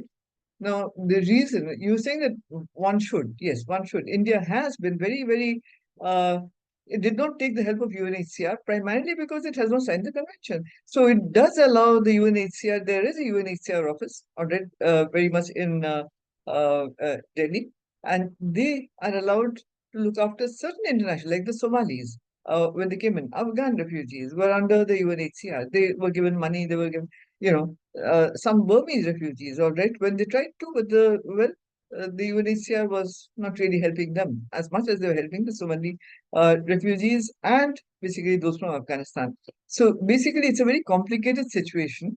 Uh, so uh, uh, uh, you're going to look at it from the legal point of view, all right? So India does not have, there is no regional convention, there is no law except the Foreigners Act, all right, as such. So we do not have any distinct policy on. You're asking, does India have a refugee policy? It does not have a refugee policy. Now, everyone knows it does not have a refugee policy. But what are the consequences of that? So you can basically select, uh, one group of refugees were welcomed, say, for instance, the Tibetan refugees, and, currently the Rohingyas, all right? Or you can take basically the Rohingyas and the Tamil refugees and how basically India's non-policy, all right, towards refugees. It admits who it wants to, it does not admit who it does not want to. So basically, take a relook. I mean, it's not as simple as you're trying to make it. We do not have a policy. We have not signed conventions, and we would like the government would like it to remain that way, primarily because it gives them freedom of action to act when it wants to. Okay, so you can write a critique on that, or you can basically discuss why it does not have a policy, or you can do a case study on such. Maybe two, a comparative case study. Okay. Okay, ma'am. Are you I will. okay with that, Jude? Because the way you have done it, I mean, it doesn't really work out. I mean, there's nothing new in what you say. All right. So try and look at it from a, a different perspective. Okay. Okay, ma'am. I will Okay. look into it. Rethink it again. Right. Right. Simran, would you like to add something? Yes. Thank you very much, Professor Bhattacharya, for your comments, and I fully agree with your suggestions. Actually, when I heard the presentation, actually, we don't, we are a nation of 1.4 billion and more people. So, the moral obligation that you set the context in the first slide, based on which your entire presentation is, I think that has to be rethought, because running a country and running a society is different. The whole concept of the demography, the demographic dividend, all those, and the whole idea of national security. India will first act for its own people, and then it is, that moral responsibility it owes to its own citizens first. And given the fact that in a rapidly changing world scenario there are multiple conflicts, and the very unstable kind of, in the east we are faced with problems, in our western neighbors we are faced with problems. And then there is the whole China factor. So India is itself in that kind of uh, challenging situation, if you say so, and it is seeking a way forward in terms of economic growth, etc., amidst this. So putting this kind of, I feel that this kind of an external moral obligation, as your legal aspects are definitely okay. Ma'am has mentioned we do not have a refugee policy, but not to disregard the fact that we have already already been welcoming people. So this is more, perhaps this is coming out more as a critique paper rather than a research paper from the legal angle. And what could be the way forward from your point of view, from your legal perspective, that would perhaps offer better insights. And because I don't know what your database would be, it would be more of newspaper media reporting, etc. um, I feel so writing a critique would be a better idea if you want to base your topic on this theme, around this theme. Okay, ma'am, I will do the changes. And Yeah, thank you. thank you so much, ma'am.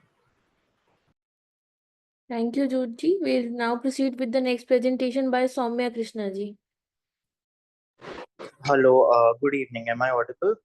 Yes, sir, you're audible. Okay, just give me a second to start. Sure, sir.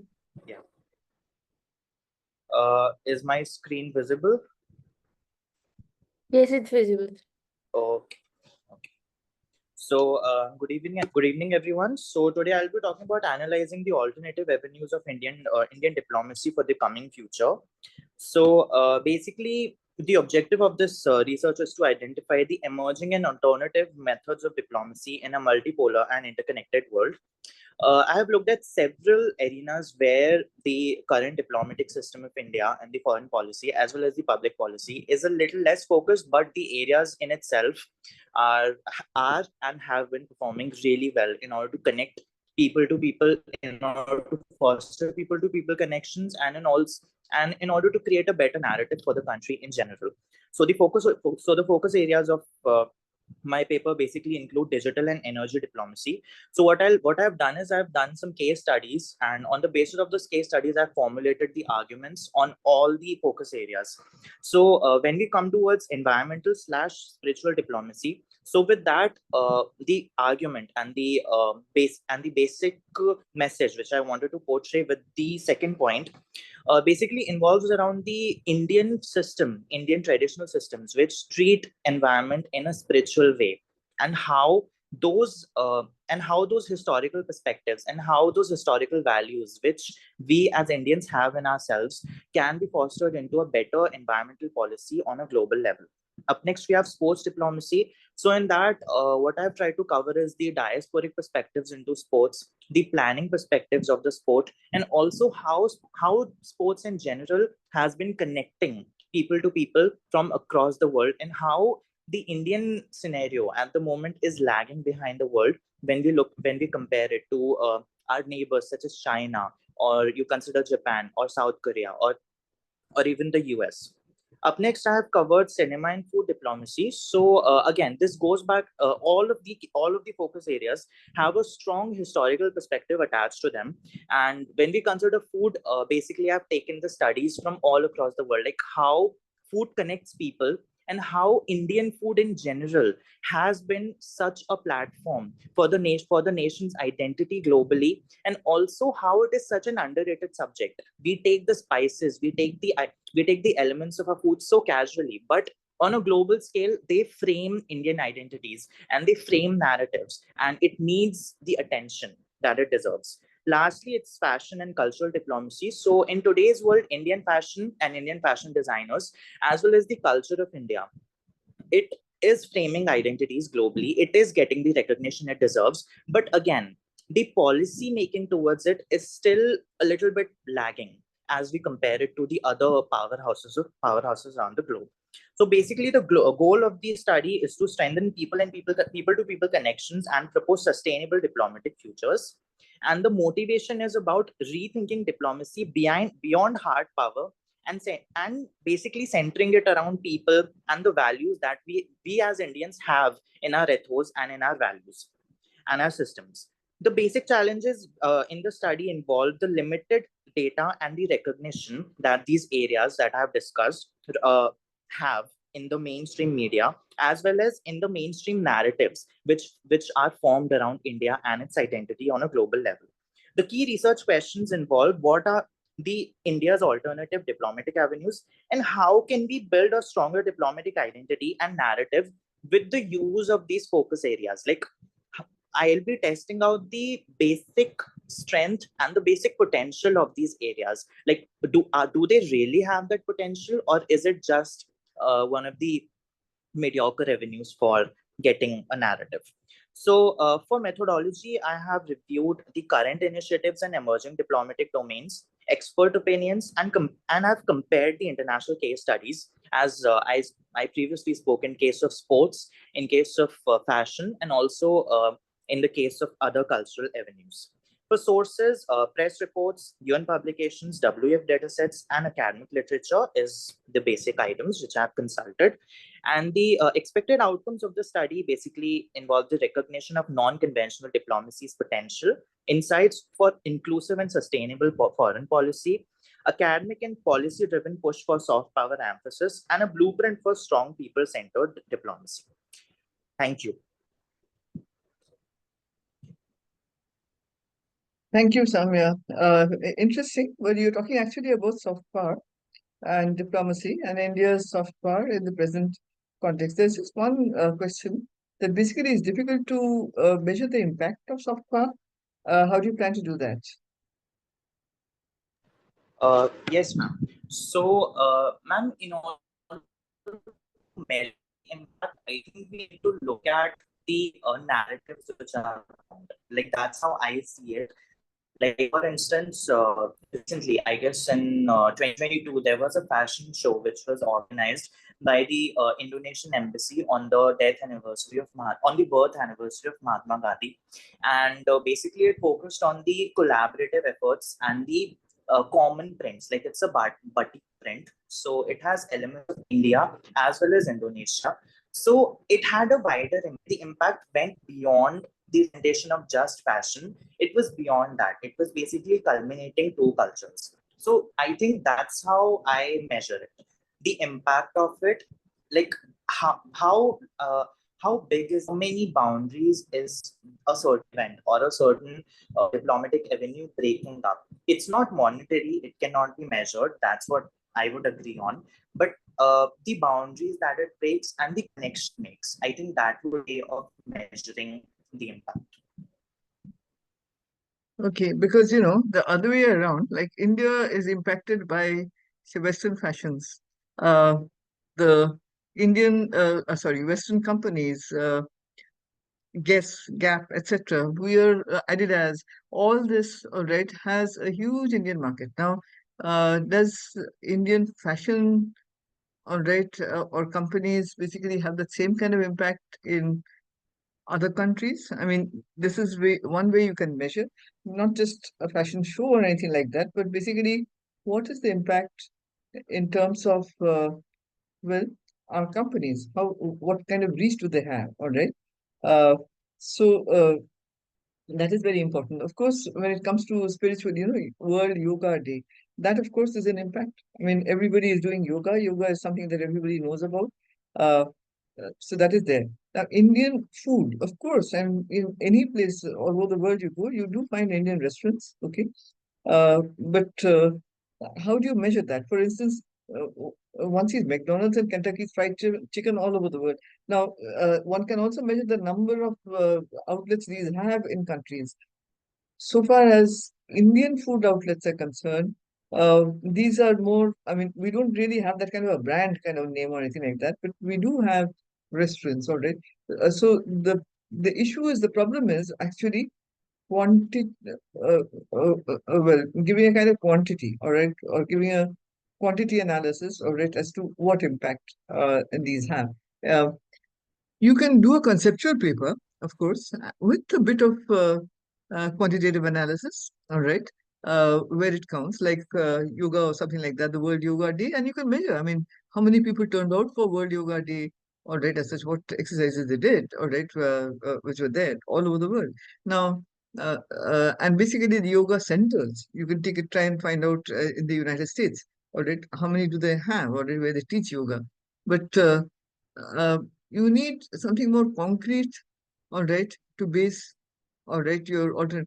First of all, rather than alternate diplomacy, has always been there. this soft power diplomacy, all right, India's soft power and its impact on diplomacy, all right, as such. So uh, basically, try and do that. Try and take a look, Sure, all ma'am. right. Sure, ma'am. Yeah, like for instance, Sabyasachi. Sabyasachi, it's a brand name, all right. But how many people abroad know of Sabyasachi, all right?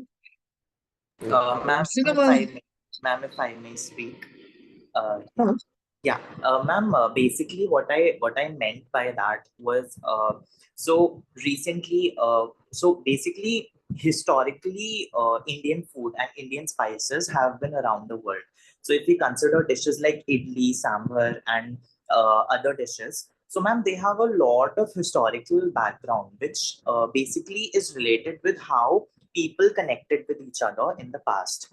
And exactly same kind of thing goes for some prints also, which are traditional Indian prints, like I was talking about the batik print.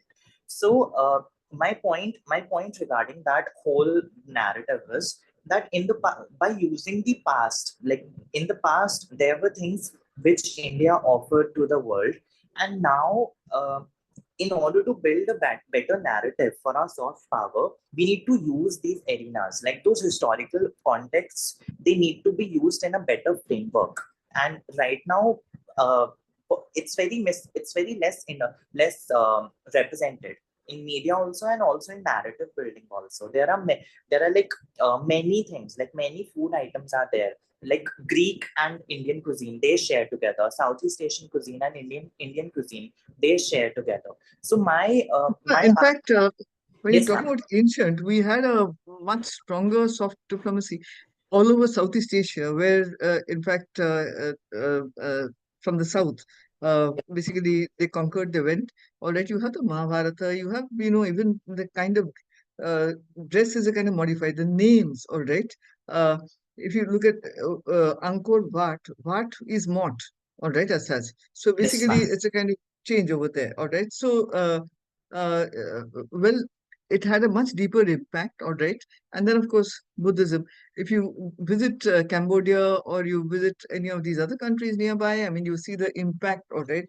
Indonesia, of India's soft power, way back in ancient India, all right. Uh, Today, in fact, is not there. So that is what I'm saying. And it is there. It's not there. I mean, the very fact that yoga has been recognized, I mean, there's a World Yoga Day, that is also India's soft power, all right. It's very important. Yoga as an exercise, okay, for health reasons, it is recognized, and so that is important. So find out which are the points, all right. You're saying fashion and all that. It's all very important. But I mean, the West has impacted the rest of the world much more than we can ever hope to. I mean, you don't see Western women wearing saris, or sometimes, in fact, their fashion includes a pallu or something like that, added on to a long dress. But that's about it. Or for that matter, the Japanese are wearing Western clothes, and they've given up the kimono. And here, increasingly, we are seeing uh, women are wearing salwar kameezes and all that, but you have what? Western pants along with the kameez. So shortly it's going to change, and more Indian women are wearing dresses. So it's more the other way around. And basically, you can analyze that also.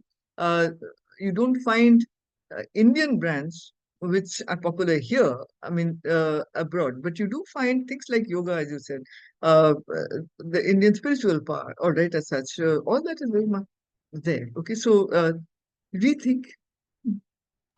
Don't Yes, just. ma'am. Surely, ma'am. Surely, Okay. surely. Simi ma'am, would you like to add something?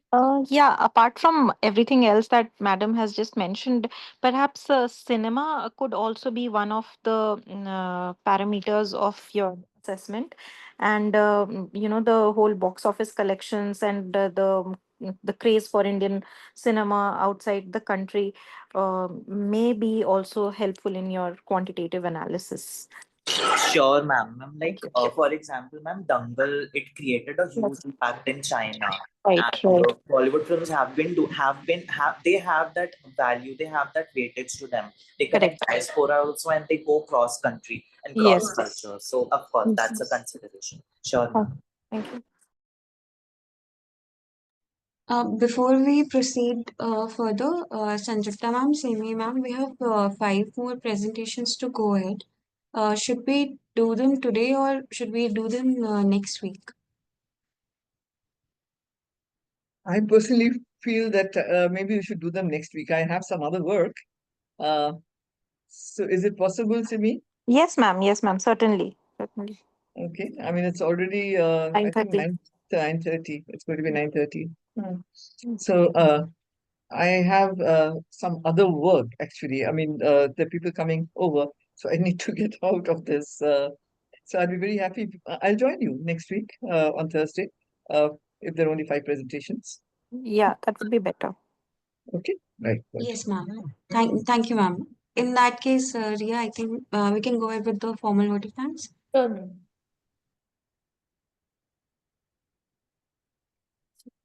This brings us to the day 8 of this immersive program, and I would like to go ahead with the final vote of thanks.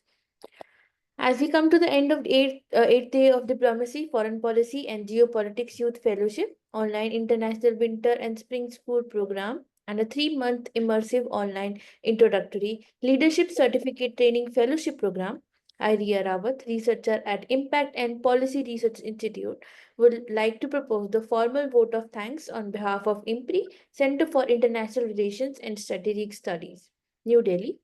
We are grateful to our experts for day 8, Professor Sanjukta Bhattacharya ji and Dr. Simi Mehta ji, for generously giving their time and for reviewing all the presentations in such great detail, and our conveners and enthusiastic participants for the active engagement.